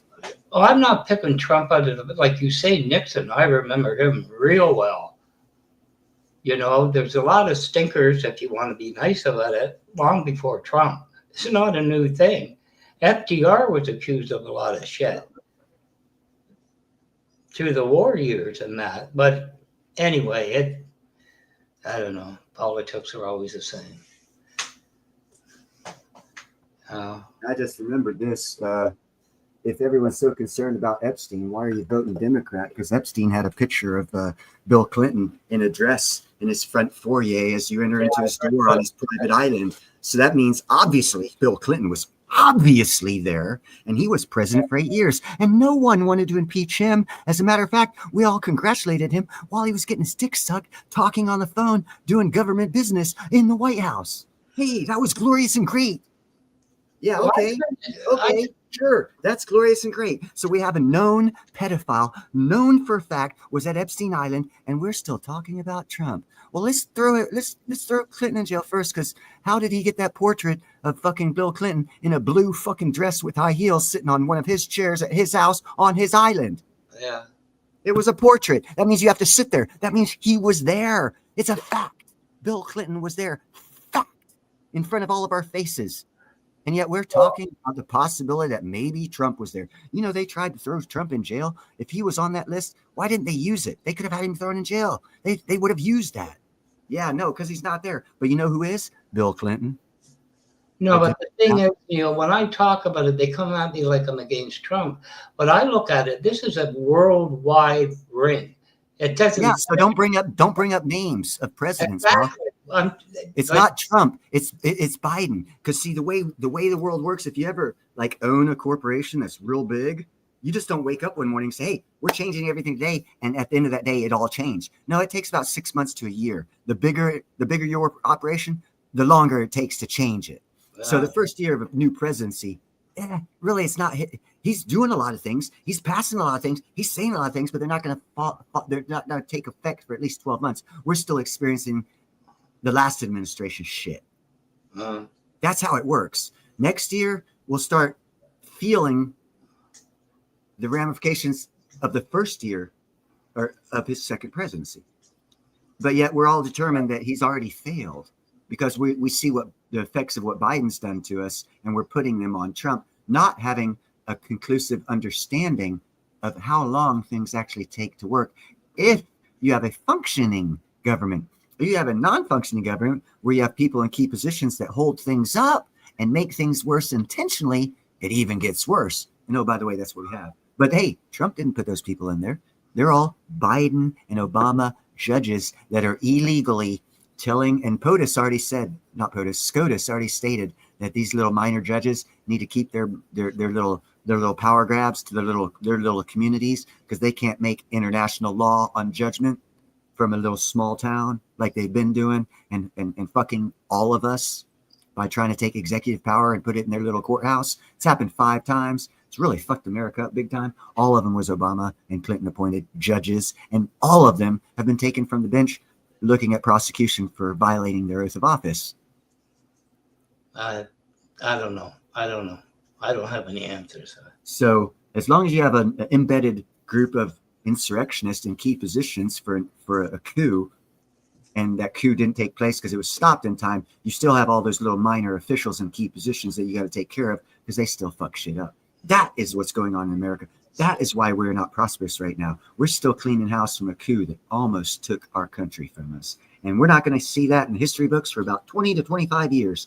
But if you're alive in 25 years when it happens, you can say, damn, Neil was right. I won't be around. Probably in 5, so it doesn't matter to me. Well, that's what's going on. And people who don't care to know the truth about what's going on spread the bullshit, and it doesn't help. No, That's why I get upset when people get upset or upset about stuff that they shouldn't be upset about. Yeah, I don't know. Maybe this was coming for a long time. Who knows? Well, I do know this, and everyone seems to have forgotten that Biden started the Ukraine war by getting someone in their government fired by pro quo holding back American tax dollars until he got his way in a government interference. And then he gave him the money. So he became a felon while in office way before his second year. Oh, yeah. And no one wants to talk about that either. But that is actually a felony.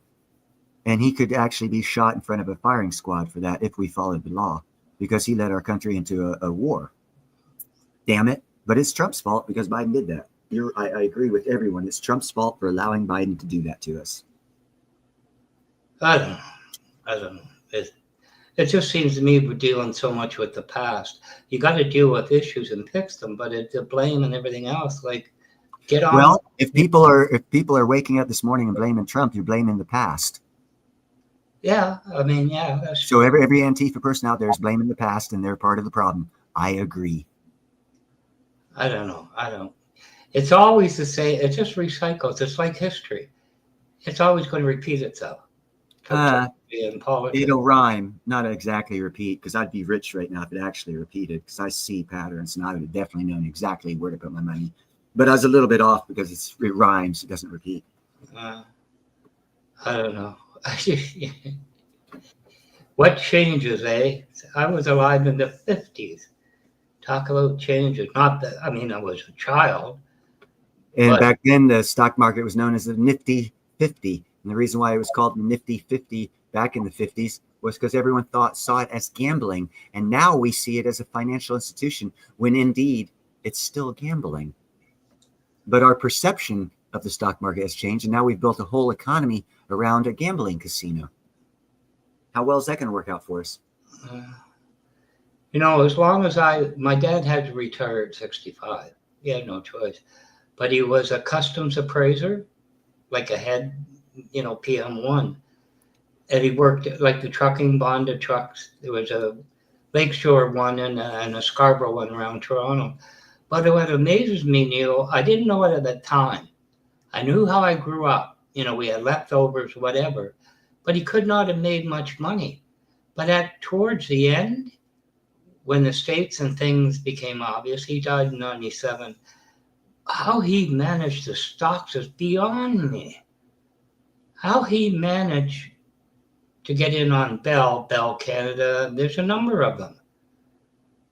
Granted, it's a little bit of the it's actually one of the easiest things in the world to do, and I'm going to show you because the money, the money, even at the time, the cost of shares. I mean, how did he do it? He borrowed money. He was not trying to borrow money at all. Excuse me. Granted, everything shifted, but this right here. If you look at this chart, this is how he did it. Stream covers it. I can't see it. It covers it with the skin because of the extension I use. It won't show through StreamYard. All right. Well, basically, October last year, this was $18. It's now $108. So in 1 year, it's gone up $80. I was telling people back then because I saw it happening. And now look at where my cursor is. I don't know if you can see my cursor. Right around there. 1823, October 18th, 2024. I told everyone, and you can go back and watch my videos and validate that I'm not lying. I told everyone, get into it. It's going to be future. And it went all the way up to, hold on, wait, whoa, let's see. $163 from 18 within 12 months. But is that a blue chip? I never went to college. I never took stock brokering. I never did any of that stuff. See, the people's. No, but what I mean is that like a blue chip stock, because that's what he owned is what would be called blue chip.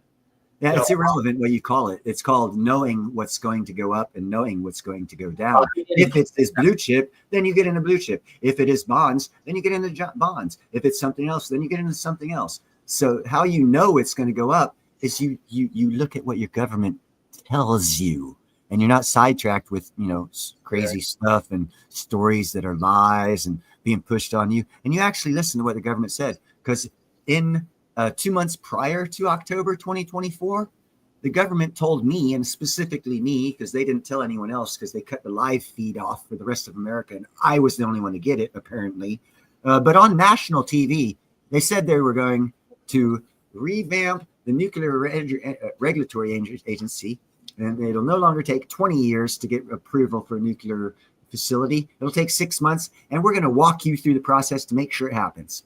Yeah. Okay, so if your government says that, do you believe that if they're going to cut the time it takes to make a nuclear power plant from 20 years to 6 months, do you believe there's going to be money flowing into that? That's how I knew. And my government told me specifically. They went on the news and they said, cut the feed to the rest of America and the world. We're only going to tell Neil Hahn because he's the only one that wants this information. Now, you can believe that bullshit, or you can believe they told the whole fucking nation and no one listened but Neil Hahn. I'll go with that one because I know for a fact I saw it on a public broadcasting station, which means the rest of America had an opportunity to see what the president had just done. But no one was listening because he's a dumbass. He's a Mongol. He's a Nazi. He's an orange man. And we were all stuck on this stupid shit as they were telling you how to make money, because your government tells you how to make money. In 2000, it was 1999. Gentleman I know in Concord, he was told by the government that storage units would be the biggest fucking hottest thing by 2020. So he bought 5 of them. He's a multimillionaire. Why? Because the government told him and only him that was going to be a big thing. No, not at all. Because the government comes out and tells everybody where your tax dollar is going. If you listen. Or you can be a dumbass and say, hey, you know what? Whoopi Goldberg said this, so fuck the president. And then, whatever. Because whatever he says, you're going to say fuck him anyhow. And you're going to be poor because your dumbass doesn't listen to what the government says. It doesn't matter who the fucking president is. Your government tells you how to be rich. What matters is if you're not rich, it's because you are foolish enough to think that the person that was in the office of the presidency was more important than the information given out about the presidency and the government. Yeah. That is a mistake that the individual made for their personal feelings. I'm not responsible for that. I'm going to start doing videos showing people how I'm going to take 1 ounce of silver and make $1 million from 1 ounce of silver. And you're thinking, yeah, you're an idiot, Neil. That's not going to happen. Oh, no, it's very easy. It takes a little bit of time. It doesn't happen in 2 minutes like everyone wants to be a billionaire and a trillionaire in 3 seconds because, everyone's a god and we deserve just to will it into existence. We don't need to put any work into it. It'll take me a couple of years, but I'm going to take 1 ounce of silver and I'm going to do something with it. And I'm going to get some more. I'm going to do some, and I'm going to keep track and only have that one $50 investment get me tens of thousands, then hundreds of thousands. And I'm not going to invest any more money into it, just that $50. And I'm going to start videotaping it. And I'm going to prove to people that they don't know how to think. Well, that's I don't get along with, I haven't talked to my sister. She's 4 years older in years, literally. We never got along. But when I told you about my dad, we have Bell Canada. It was at one time the head telecommunications. Yeah, along with Bell America. They were actually the same company, but they changed names just so they could do business and take your money. I know how it works. My dad bought into it, apparently. I didn't know along the years. And the hardware equipment was Northern Electric, Nortel. And they were kind of looked at it like auto manufacturers, the battery companies. They just bought it. You know what I mean? They just, the hell with this. They bought it. So well, you know the many different reasons why companies buy companies?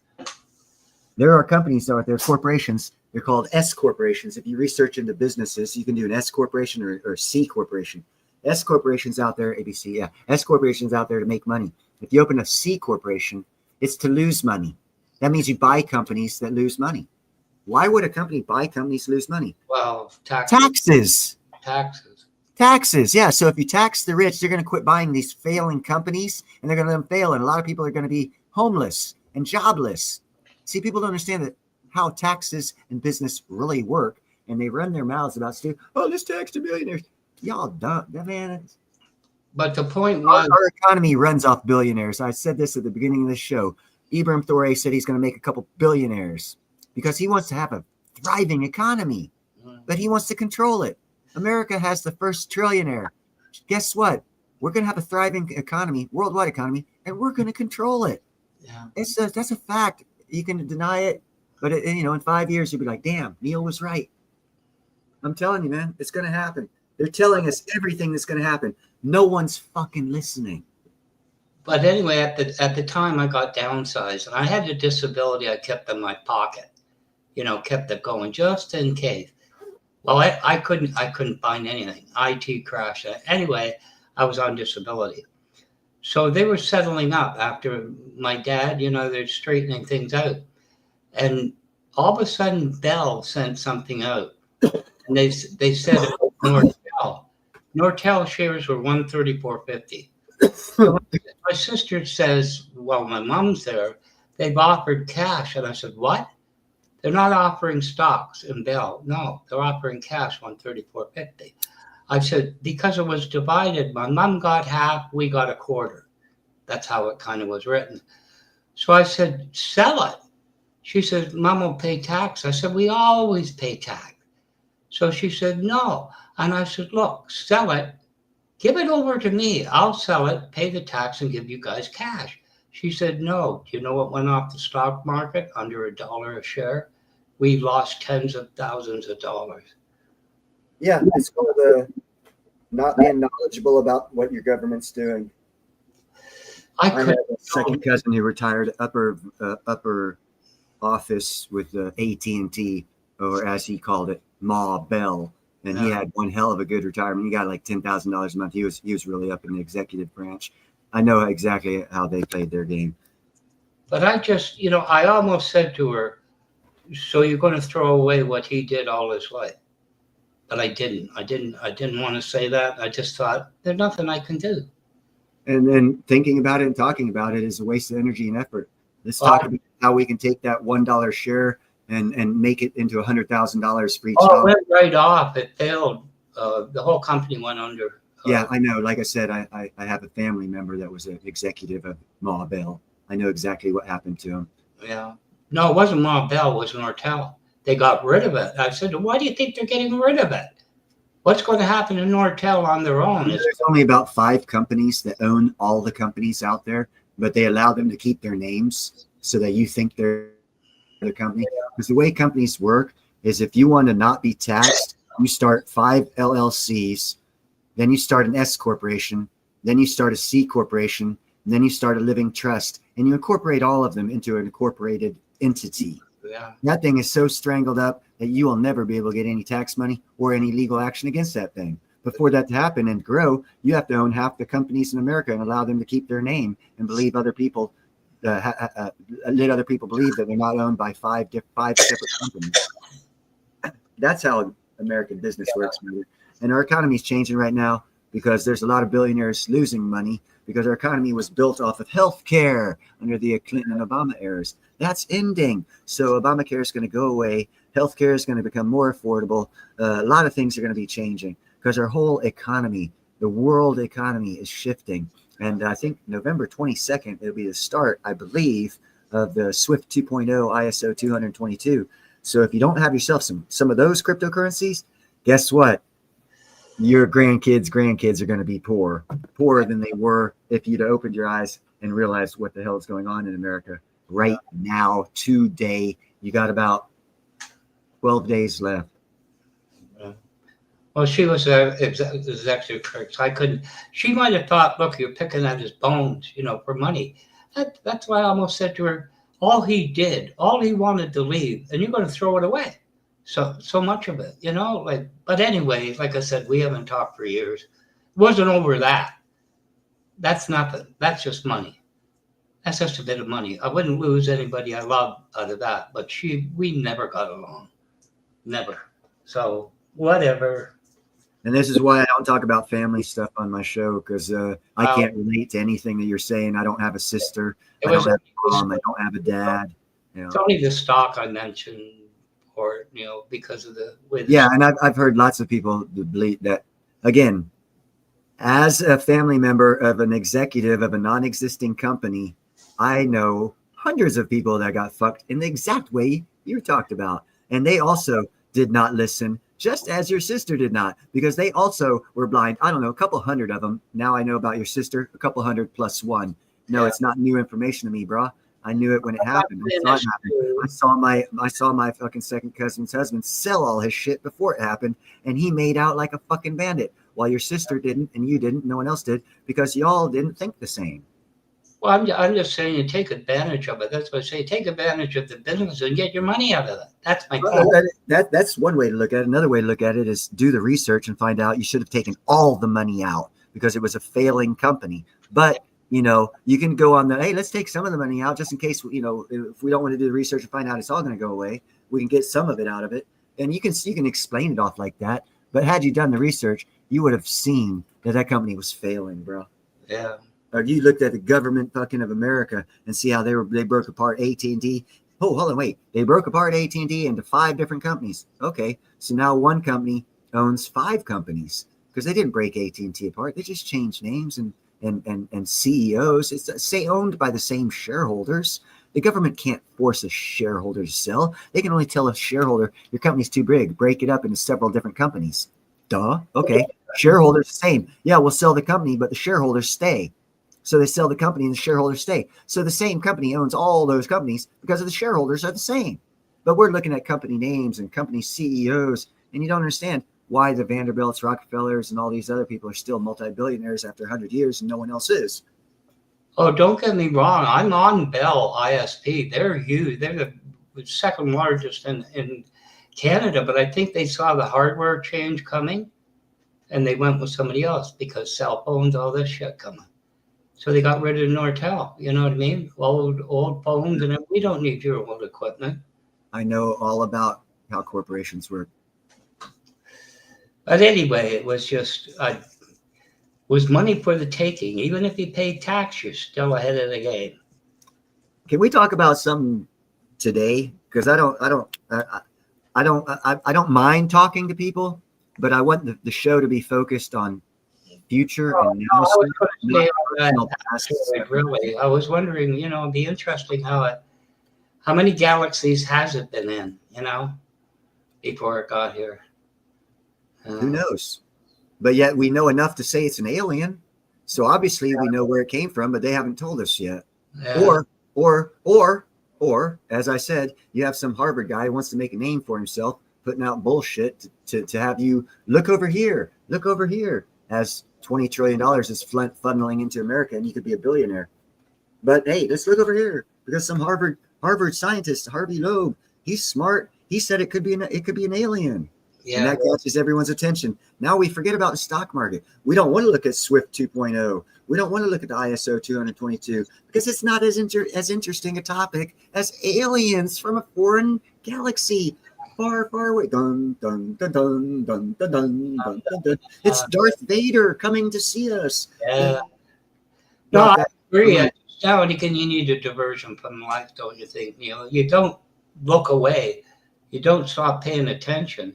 But okay, you're 100% correct. But why should 100% of the attention be paid to something in space that's no, what the fuck it is? When over the past 2 months that we've been looking at something, we don't still know what the fuck it is.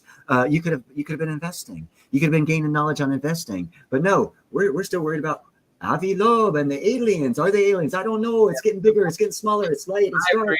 I agree. Stop putting this off. We don't know. But hey, let's keep everyone distracted. Why are you keeping us distracted? Those are the people you need to talk to. Why are you keeping us distracted on some little rock in space? Yeah. When the aliens hit the ground, it'll affect our economy. Okay? If they don't hit the ground, you just wasted the largest opportunity in your lifetime of a wealth transfer. It's just amazing that this crazy rock's happening at the same time as the largest transfer in the history of our world is happening. And more people are concerned about some rock than being wealthy. The old question, now? That's all. The old question that's been relevant for the last 10 months, I think. Why now? Why are we coming up with this now? Why is it a big issue? Why is it? Why? Because there's a 50, 80, and 100-year cycle coming to an end, and they need some dummy up there to talk about some stupid shit to keep you off of the beginning of a new 80-year cycle and the beginning of a new 100-year cycle. Because with the end comes a new beginning, and when there's a new beginning, there's great opportunity. Unless you're looking at stupid shit in the sky. Well, I don't know. I'm just more concerned getting by. That's what it comes down to. Just getting by is difficult, though. But anyway, if people were interested about aliens in the sky, we would have invested money in NASA 20 years ago, and we'd had some more shit out. But let's not talk about that because Earth is flat and space is not real. So why are we concerned about something in space when we didn't invest the money to discover shit in space? It's a little too late to invest in space, guys. Astroforge, invest in Astroforge. They're doing platinum mining in space. You'll make money off of that. I find some of the panel discussions go, what the hell are you talking about that for? Interdimensional doorways and things. I thought, shit, you're stuck here with enough, you know what I mean? Like, wow. But I'm not saying none of that stuff is real or not real. I'm not talking about that stuff. And that's why I don't talk about that stuff. Not enough information on it. And all that's speculating. Hey, caveman, are we going to make a wheel within the next 100,000 years? I don't know. Let's go hunt some Tyrannosaurus Rex and find out. Archaic shit that's important. I don't care about that. What I care about at my 57 years of life is I don't have that many years left, and I've been poor for 57 years. I know exactly how that feels. I don't like it. And I've seen how they keep people poor. I'm not going to have it. So I don't care about space objects that aren't going to do anything for my finances. I've got about 13 good years of living to do. And I want to buy some steak and potatoes and lobster. And I can't do that without fucking money. And as long as I'm looking at a rock in the sky, I'm not making money. Right. Now, if I was 20, I wouldn't give a fuck. Oh, I got 80 years to make money, man. I'll make money later. Okay, cool. You're young. Enjoy it. I ain't got that many years life left. I want to make my money because I want my grandkids, my nephew's kids. I want to leave them millions of dollars so they don't have to wonder what it feels like not to be able to afford steak and potatoes because their uncle was fucking smart, didn't look up at the sky. He made money. Yeah, that's my concern. But I know the world exists more than 2 seconds into the future, and I don't look for instant gratification. So I'm gonna make intelligent investment decisions. Well, hopefully, it's always, you hope for it. But I've been on both sides of the street. Some people would say you got it so good, but I didn't.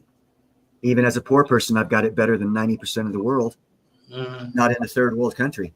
Have you ever been to a third world country where you don't have electricity, running water, or shitters? And, it's kind of cool experience. You Makes can have my it- ticket. You can have my ticket there. I don't want to be there. I think everyone that has a dislike to anything America should be forced to go live in a third world country for a month. So that way they can find out no TV, no cell reception, no running water, nope, none of that, no transit, no towns. You're just in a little village with a whole bunch of other people.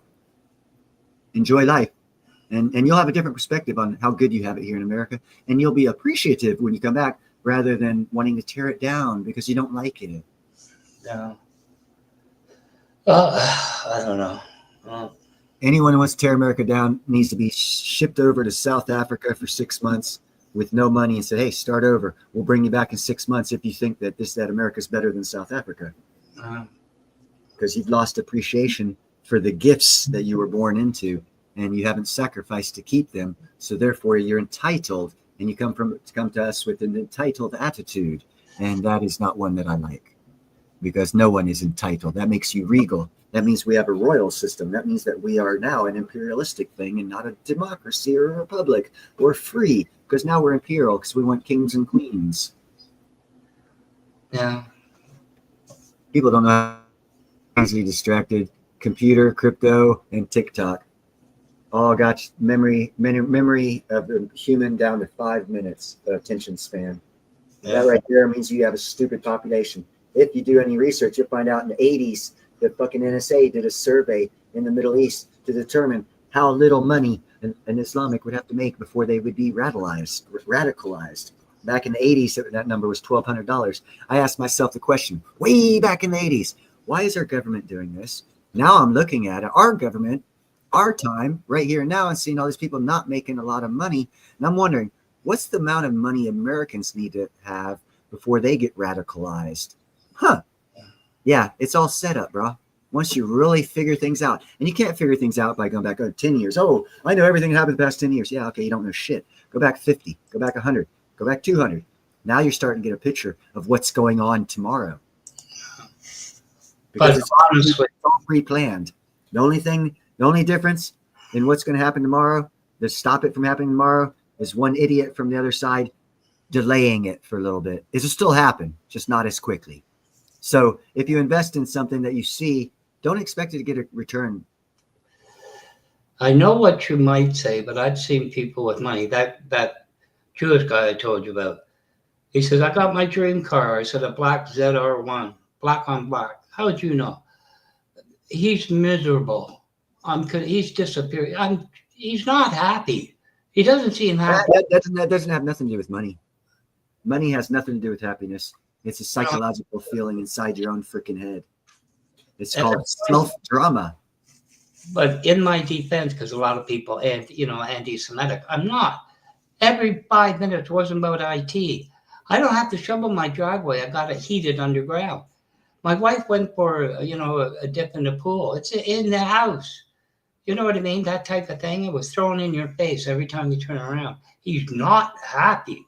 He can't be, and it.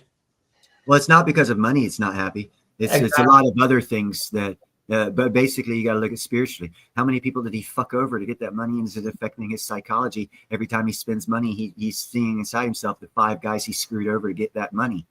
That could be a thing. How do we know? I don't know. Have we done a psychological analysis on him on why he's not happy? I guarantee it's not money that makes him happy, because I don't have any money, and I'm happy. But I'd be happier if I had more. Oh, yeah. You got to be a little more. That's the whole point of it. Get a little bit further ahead.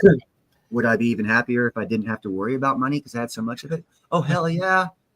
Hey, check this out. If I didn't have to work and I had a hell of a lot of money, too much money to spend, you know what I would probably do? I'd probably go out and do good things with that money. Yeah. I mean, absolutely. I mean, you work hopefully to get better each year, a little bit better off, a little bit better off. And that's not it. It's investments. Your work is irrelevant. Yeah. You're replaceable for work. Anyone can learn what you're doing for work. Your investments are yours. That's something my dad always said to me: get a 10% raise, spend 3, save 7, or invest 7. That was his way. That's the future, bro. Your investments, not your work.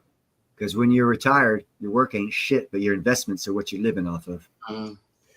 So what should be most important while you're working? Your investments, not your work. Now, Having said that, how do you get your investments? By work. So at that point in time, you have to care about the work you do, not the in particular job that you have, but the work. Because if you're good at what you do, several companies will want you. Yeah. If you're a piece of shit, then hey, you get what you get. Exactly. There's this thing. I did a video a couple of days ago. 10,000 hours. 10,000 hours of doing anything will make you an expert at it. Yeah. How bad do you want to get good at something? Yeah. It's a proven theory. It's proven. It's not even a theory. It's proven. 10,000 hours of practice at something makes you damn good at it. Tiger Woods, Michael Jordan, good. 10,000 hours. Okay, so we know that's a fact. It's been proven a fact. Why isn't everyone good? There you go. That's the killer of self. If we know the strategy to be the best at whatever it is you want to do is all you got to do is practice for 10,000 hours, well, shit. Everyone should be an expert at something and making hella money. Why aren't they? Why aren't they? Because they didn't put time into it, but yet they still want it. So they're going to take shortcuts. That's going to make them miserable. Because the shortcuts they're going to take, they're going to have to fuck people. And they're going to have to live with knowing they fucked someone who had a kid who no longer has what they should have because they fucked them to get where they're going. Instead of putting in the 10,000 hours. That's the problem. Yeah. Everyone can be successful. The only thing stopping you from being rich is you. Your perception, your knowledge base, your understanding, how you use your knowledge base for self-gain without hurting others. It's really hard, but it's easy once you learn it. All you got to do is care. That's the hard part. Very few people care. I divorced over 30 years ago. We should not have got married for her sake and mine. And I kind of had a tendency to look at, what if I hadn't got married in my life? And I often come up with, I'll be over a millionaire. But Neil, I'd be alone. No, you wouldn't be a millionaire. You'd have spent that money on other shit. Something. You know what I mean? Like you can't that's the psychology of people I'm talking about. You made an instant perception that if you didn't have that, you would have saved all that money. No, because you would have had that money to do some other stupid shit. You'd have been an alcoholic. You'd have been a druggie. You'd have got killed in a race car accident because you were bought shitloads of race cars. You wouldn't have saved that money for your retirement. Yeah. Not all of it. No, you wouldn't. There's no easy solution to, quote, a happy life. There's no easy life except for making the best godly decision every day for over 100,000 days if you live 100,000 days. And somewhere in that time period, the frequency, vibration, and energy of the positivity of what you're putting out should easily carry you through to happiness and wealth. And that's throwing in religion with Tesla's frequency, vibration, and energy, because they do intertwine. I don't know. Once you get more knowledge base, you can put the two together and see where they actually fit. And actually, gravity fits in there too, because it's a wavelength. Hey, what's up, Humble Sucker? Anyway. Well, we'll see what the big rock brings when it flies by, I guess. It already flew by, and all the good cameras were shut down. Imagine that. Yeah.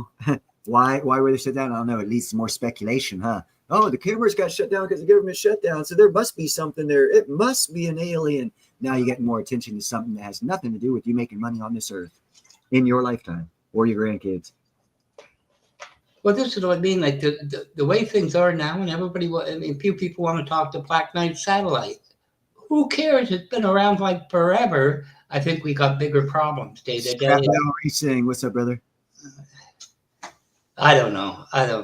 I should talk. Oh, we already know about that because we've had those shuttles that go around the Earth. They've passed by it. They took pictures of it. They know everything there is to know about that little black light satellite. The only ones that don't are us down here who paid for those objects to be put up there for those people to go around the world for. Hold on, was it 365 days for one group of astronauts on the space shuttle going around and around? You don't think they passed that black night at least twice to get a good picture of it if they wanted to?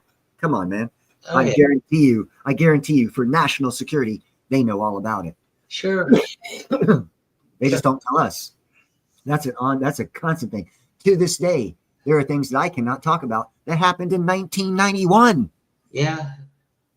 Why? National security. Is it? I don't really think so. Am I going to take a chance with talking about it? Fuck no. I don't know. It just gets to me, some of the conversations. I don't get it. It seems like the perception being put upon us nowadays is one of everyone knows everything and everyone's right and nobody's wrong, but everyone's wrong and everyone's right. And that makes no sense, I know. And that's exactly what they're pushing out. A bunch of nonsense. TikTok started it. And also, if you look at the psychology of TikTok, a 30-second video trains your mind to have a fucking concentration span of as long as 30 seconds. That means you can't go to school and take a 40-minute class because after 30 seconds, you're losing concentration on whatever the hell it is you're supposed to be learning. So we created a whole generation of dumbasses. Why? So someone could make money. But that's going to change. You want to know why? Because that somebody has an economic war on us, and they're known as China. And America right now is fixing to buy TikTok, and TikTok is going to change. As a matter of fact, if you do any research on TikTok, you will find if you do enough real good research, you will find statistics out there that the TikTok that China was putting out to Americans was different than the TikTok that their own citizens were seeing. And there was a dramatic difference. They were putting all this stupid shit on our kids and our TikTok that we were viewing, getting people to be dumber. And the TikTok they showed their people was intellectual, intelligent shit. And that's why I said this on other videos. America's going to be purging our fucking Wall Street of all CCP controlled entities.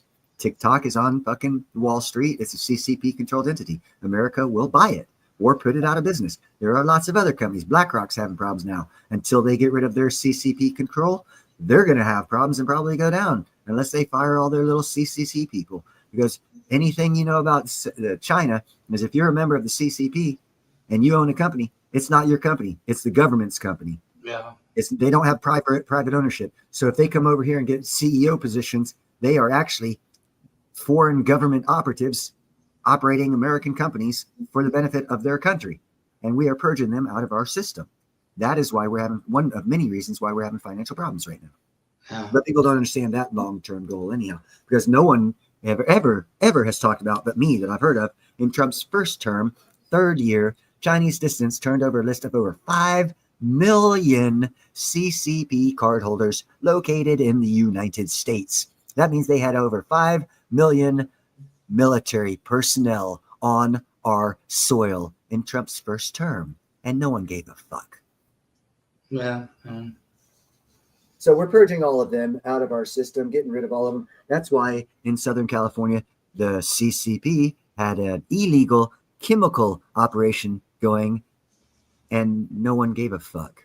We just shut it down. No national news. Yeah, that was a chemical warfare factory of a foreign nation on our soil. Active war. Yeah. No one said anything. So there's a lot more going on than people think, because what that does is that gives us this thing called leverage. Because if you catch a spy, you just don't kill him. You keep poking him with needles till he gives you all the information. And when you get enough information for the person who hired him to send him, you use that information on them. Now they're your pawn. And that's what we did to China. That's why China is not being that big of a problem with pulling out of our government and getting rid of all this shit that they've been doing. And they're keeping focus more on their area of the world rather than ours. Yeah. That's why they're getting pushed out of the Panama Canal. And that's why Trump had to make that threat to the Colombians or whoever the fuck they are they're running it. We gave it to them, unfortunately, under a Democrat called Carter for like $1 on the guarantee they wouldn't allow communism to take it over. And they started allowing communism to take it over. And then they want to cry. And all Americans want to cry when we take it back, when in fact they breached the contract, a legal obligatory contract stating they would not allow it to happen what they've allowed to happen. So we have the legal right to get it. And every American bitch, like little whiny bitches that want America to fail because they don't understand what the hell is going on. But luckily enough people in power do know what's going on and they're handling it. And those of us that see that will be making great economic investments because we see what's going on. I don't know. I know there's a number of channels, not just like individual, a little more effort into it. And they're all about Carney, right? They kept pushing it. So I put in a comment one time, is this funded by the Liberal Party. I'm neither here nor there with it, And I waited. I got the response. Absolutely not. Because, you know what I mean? You start to think, why you keep punching one side of the, balloon? So I called him on it. And he put out absolutely not. This is independent.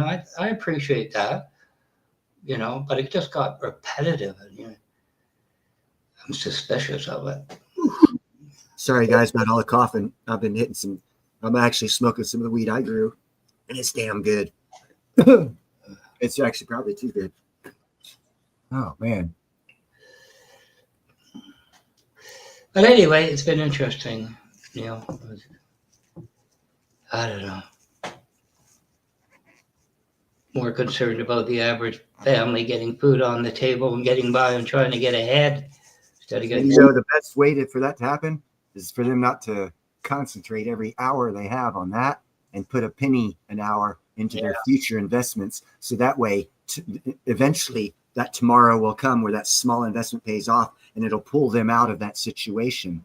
Otherwise, if you read what I have up here on stage in my picture, socialism is a philosophy of failure, the creed of ignorance, the gospel of envy. Its inherent virtue is equal sharing of misery. Not some dumbass said that. Winston Churchill said that. So the more social services we provide because of our feelings of poor people needing to feed their families, let's give them money. That's not encouraging them. Okay, you give a man a fish, you feed him for a day. You teach him a fish, you feed him for a lifetime. It's not even a spiritually right thing to do, but yet we're wanting to do it because of our personal feelings. Teach them how to fish. Give them an opportunity to get a job. Don't keep feeding them, because then you've got a socialism. Socialism is a philosophy of failure, a creed of ignorance, a gospel of envy, and its inherent virtue is the equal sharing of misery. And I don't want to share anyone else's misery. So I want to keep as much socialism out. I'm not big on giving people free crap. Let them work for it. Give them an opportunity to work for it. Well, I'm for that. Before you give them anything. I'm for that. Short term to help subsidize. Yeah, hey, you know what? Back in the 70s, I know it's a real weird thing, but there was a white family that was on this thing called food stamps, and their dad was in the military, but they were in a foreign country, and they had to pay for their own living expenses off base on an E6 salary. So they got put on food stamps. Poor white family. I know it's never happened before. We were given bologna and cheese. So anyone that gets more than that, you're in heaven, baby. If you can get a candy bar off of your food stamps, you're doing 1,000 times better than that white family. Me in 1970s when we were on food stamps. So I'm not going to feel sorry for people getting cut off. Oh, I can't get my candy bar and soda? Yeah, because that's going to cause you to go on Medicaid, and I got to pay for that too, because you don't get a job because you're getting free shit. Because candy and sugar in little kids cause future diabetics, which means they're on the medical system, which means the taxpayer-funded social system. Socialism is philosophy of failure. Philosophy of failure. Give people free money is a philosophy of failure, because it's already been proven. They're going to buy candy bars and sugar drinks, give it to their kids, and the amount of diabetes and Medicaid children are going to skyrocket. Hold on, wait, let's look at history. It's already happened. So let's change that and quit giving them free shit and give them opportunity to work for it. Now, if they choose not to work for it and go homeless, enjoy your life, bro. I'm not going to help you. You chose not to work. At age 13, I was digging septic lines in the summertime for a plumber to get money up to buy a bicycle. At age 13, I had a shovel in my hand digging ditches. So if some adult doesn't want to work, screw him. No, I don't believe in, sit at home and I'll pay for you. I don't believe in that. I've been on the social system too. I've been on unemployment, but you know what? I worked to get that unemployment, and I also worked to get the food stamps that I got. Yeah.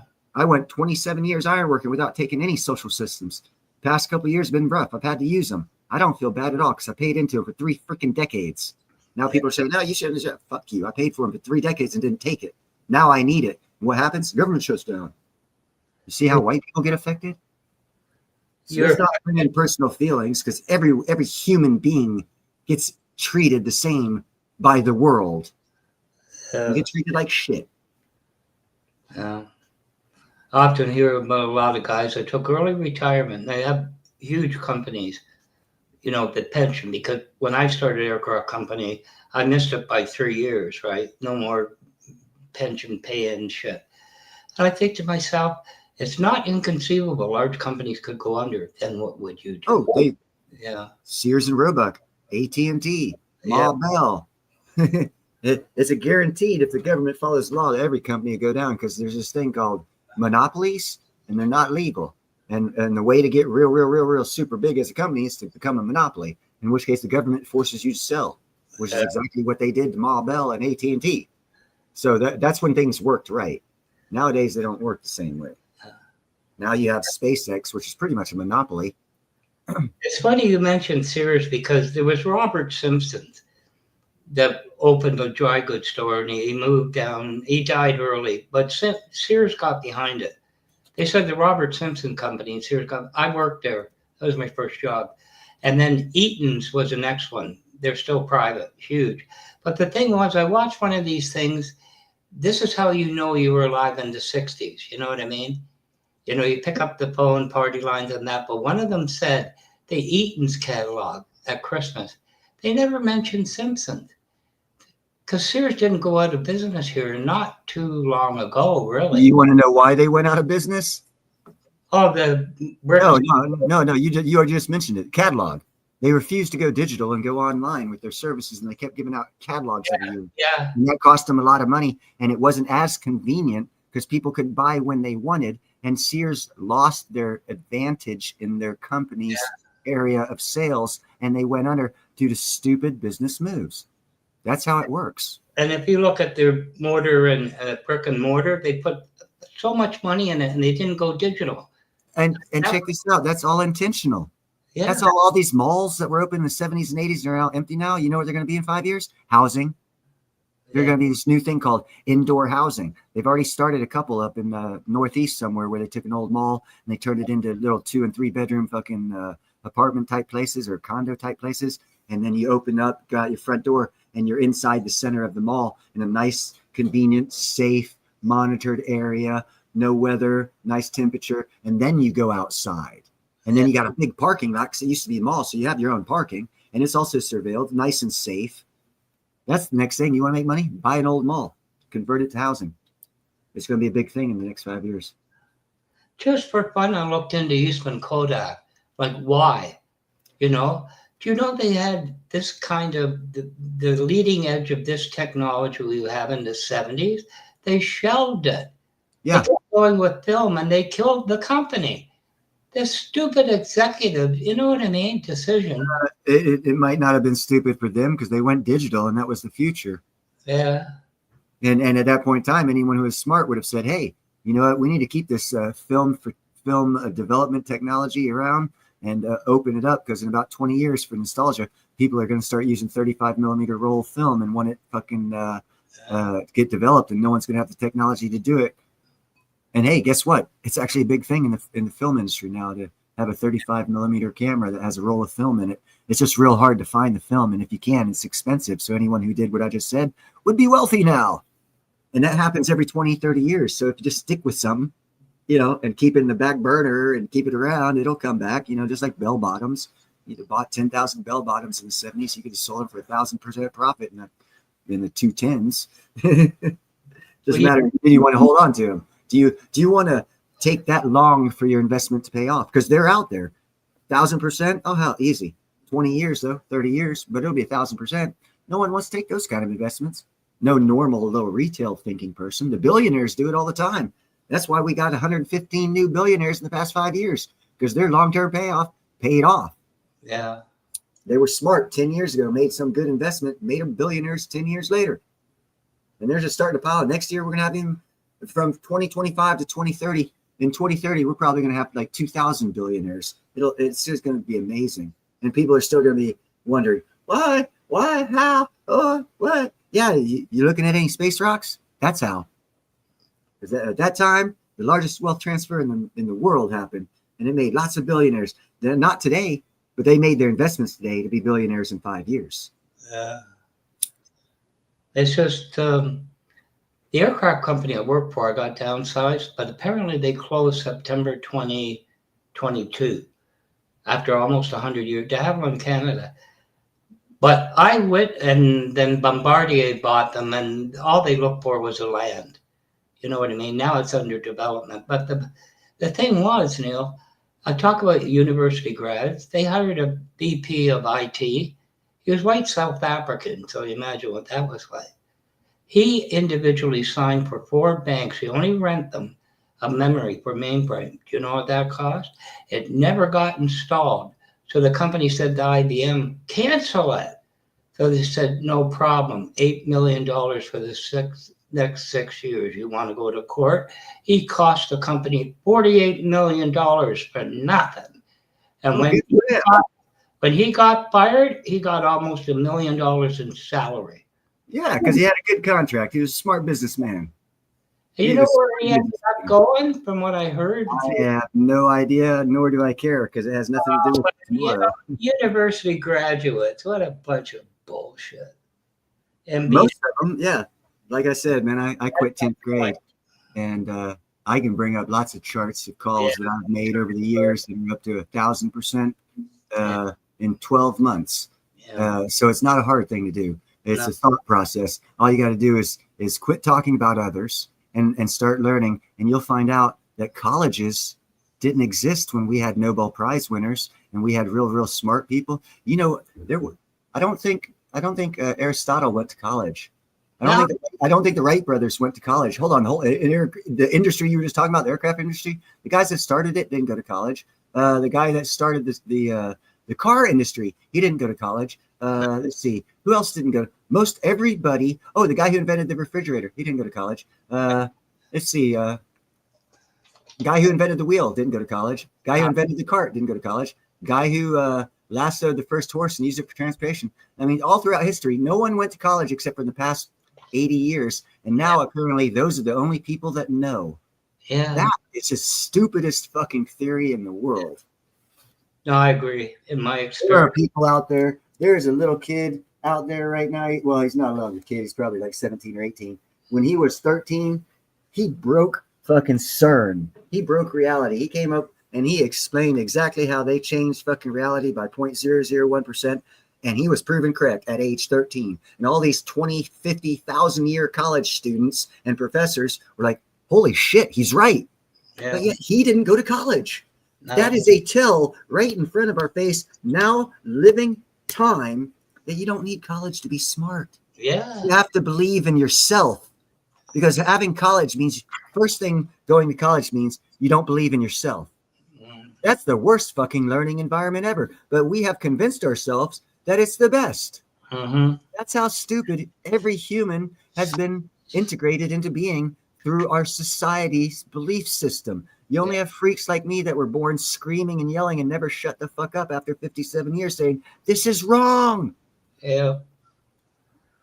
Oh, I don't know. Maybe they just don't want to go out to work. I started work. I wasn't even 18. All right. I'm going to go ahead and end this because I've been going for 2 minutes. Yeah, I didn't mean to keep. I don't like talking about personal histories. I would rather discuss things that are going on that we could take advantage of and give explanations of history of how it happened. Not that I don't enjoy learning about you. No. I've seen my numbers drop from 8 people to 1 person. So apparently my audience isn't interested in personal histories of people. They want to come in for current knowledge. And I want to do in particular a show that I get views. So that's another reason why I don't like talking about personal people's lives, because no one's interested in anyone's life. Now I've got 0 viewers. So I'm going to go ahead and end this. Okay. The only reason I came up is how it got out of its own galaxy, and then we got off on other topics. You did. I tried to get us back on topic. Oh, yeah. But anyway, forgive me for that. No problem. Just keep on topic next time. And you're more than welcome every time. Okay. Take care. All right. Bye-bye. Bye.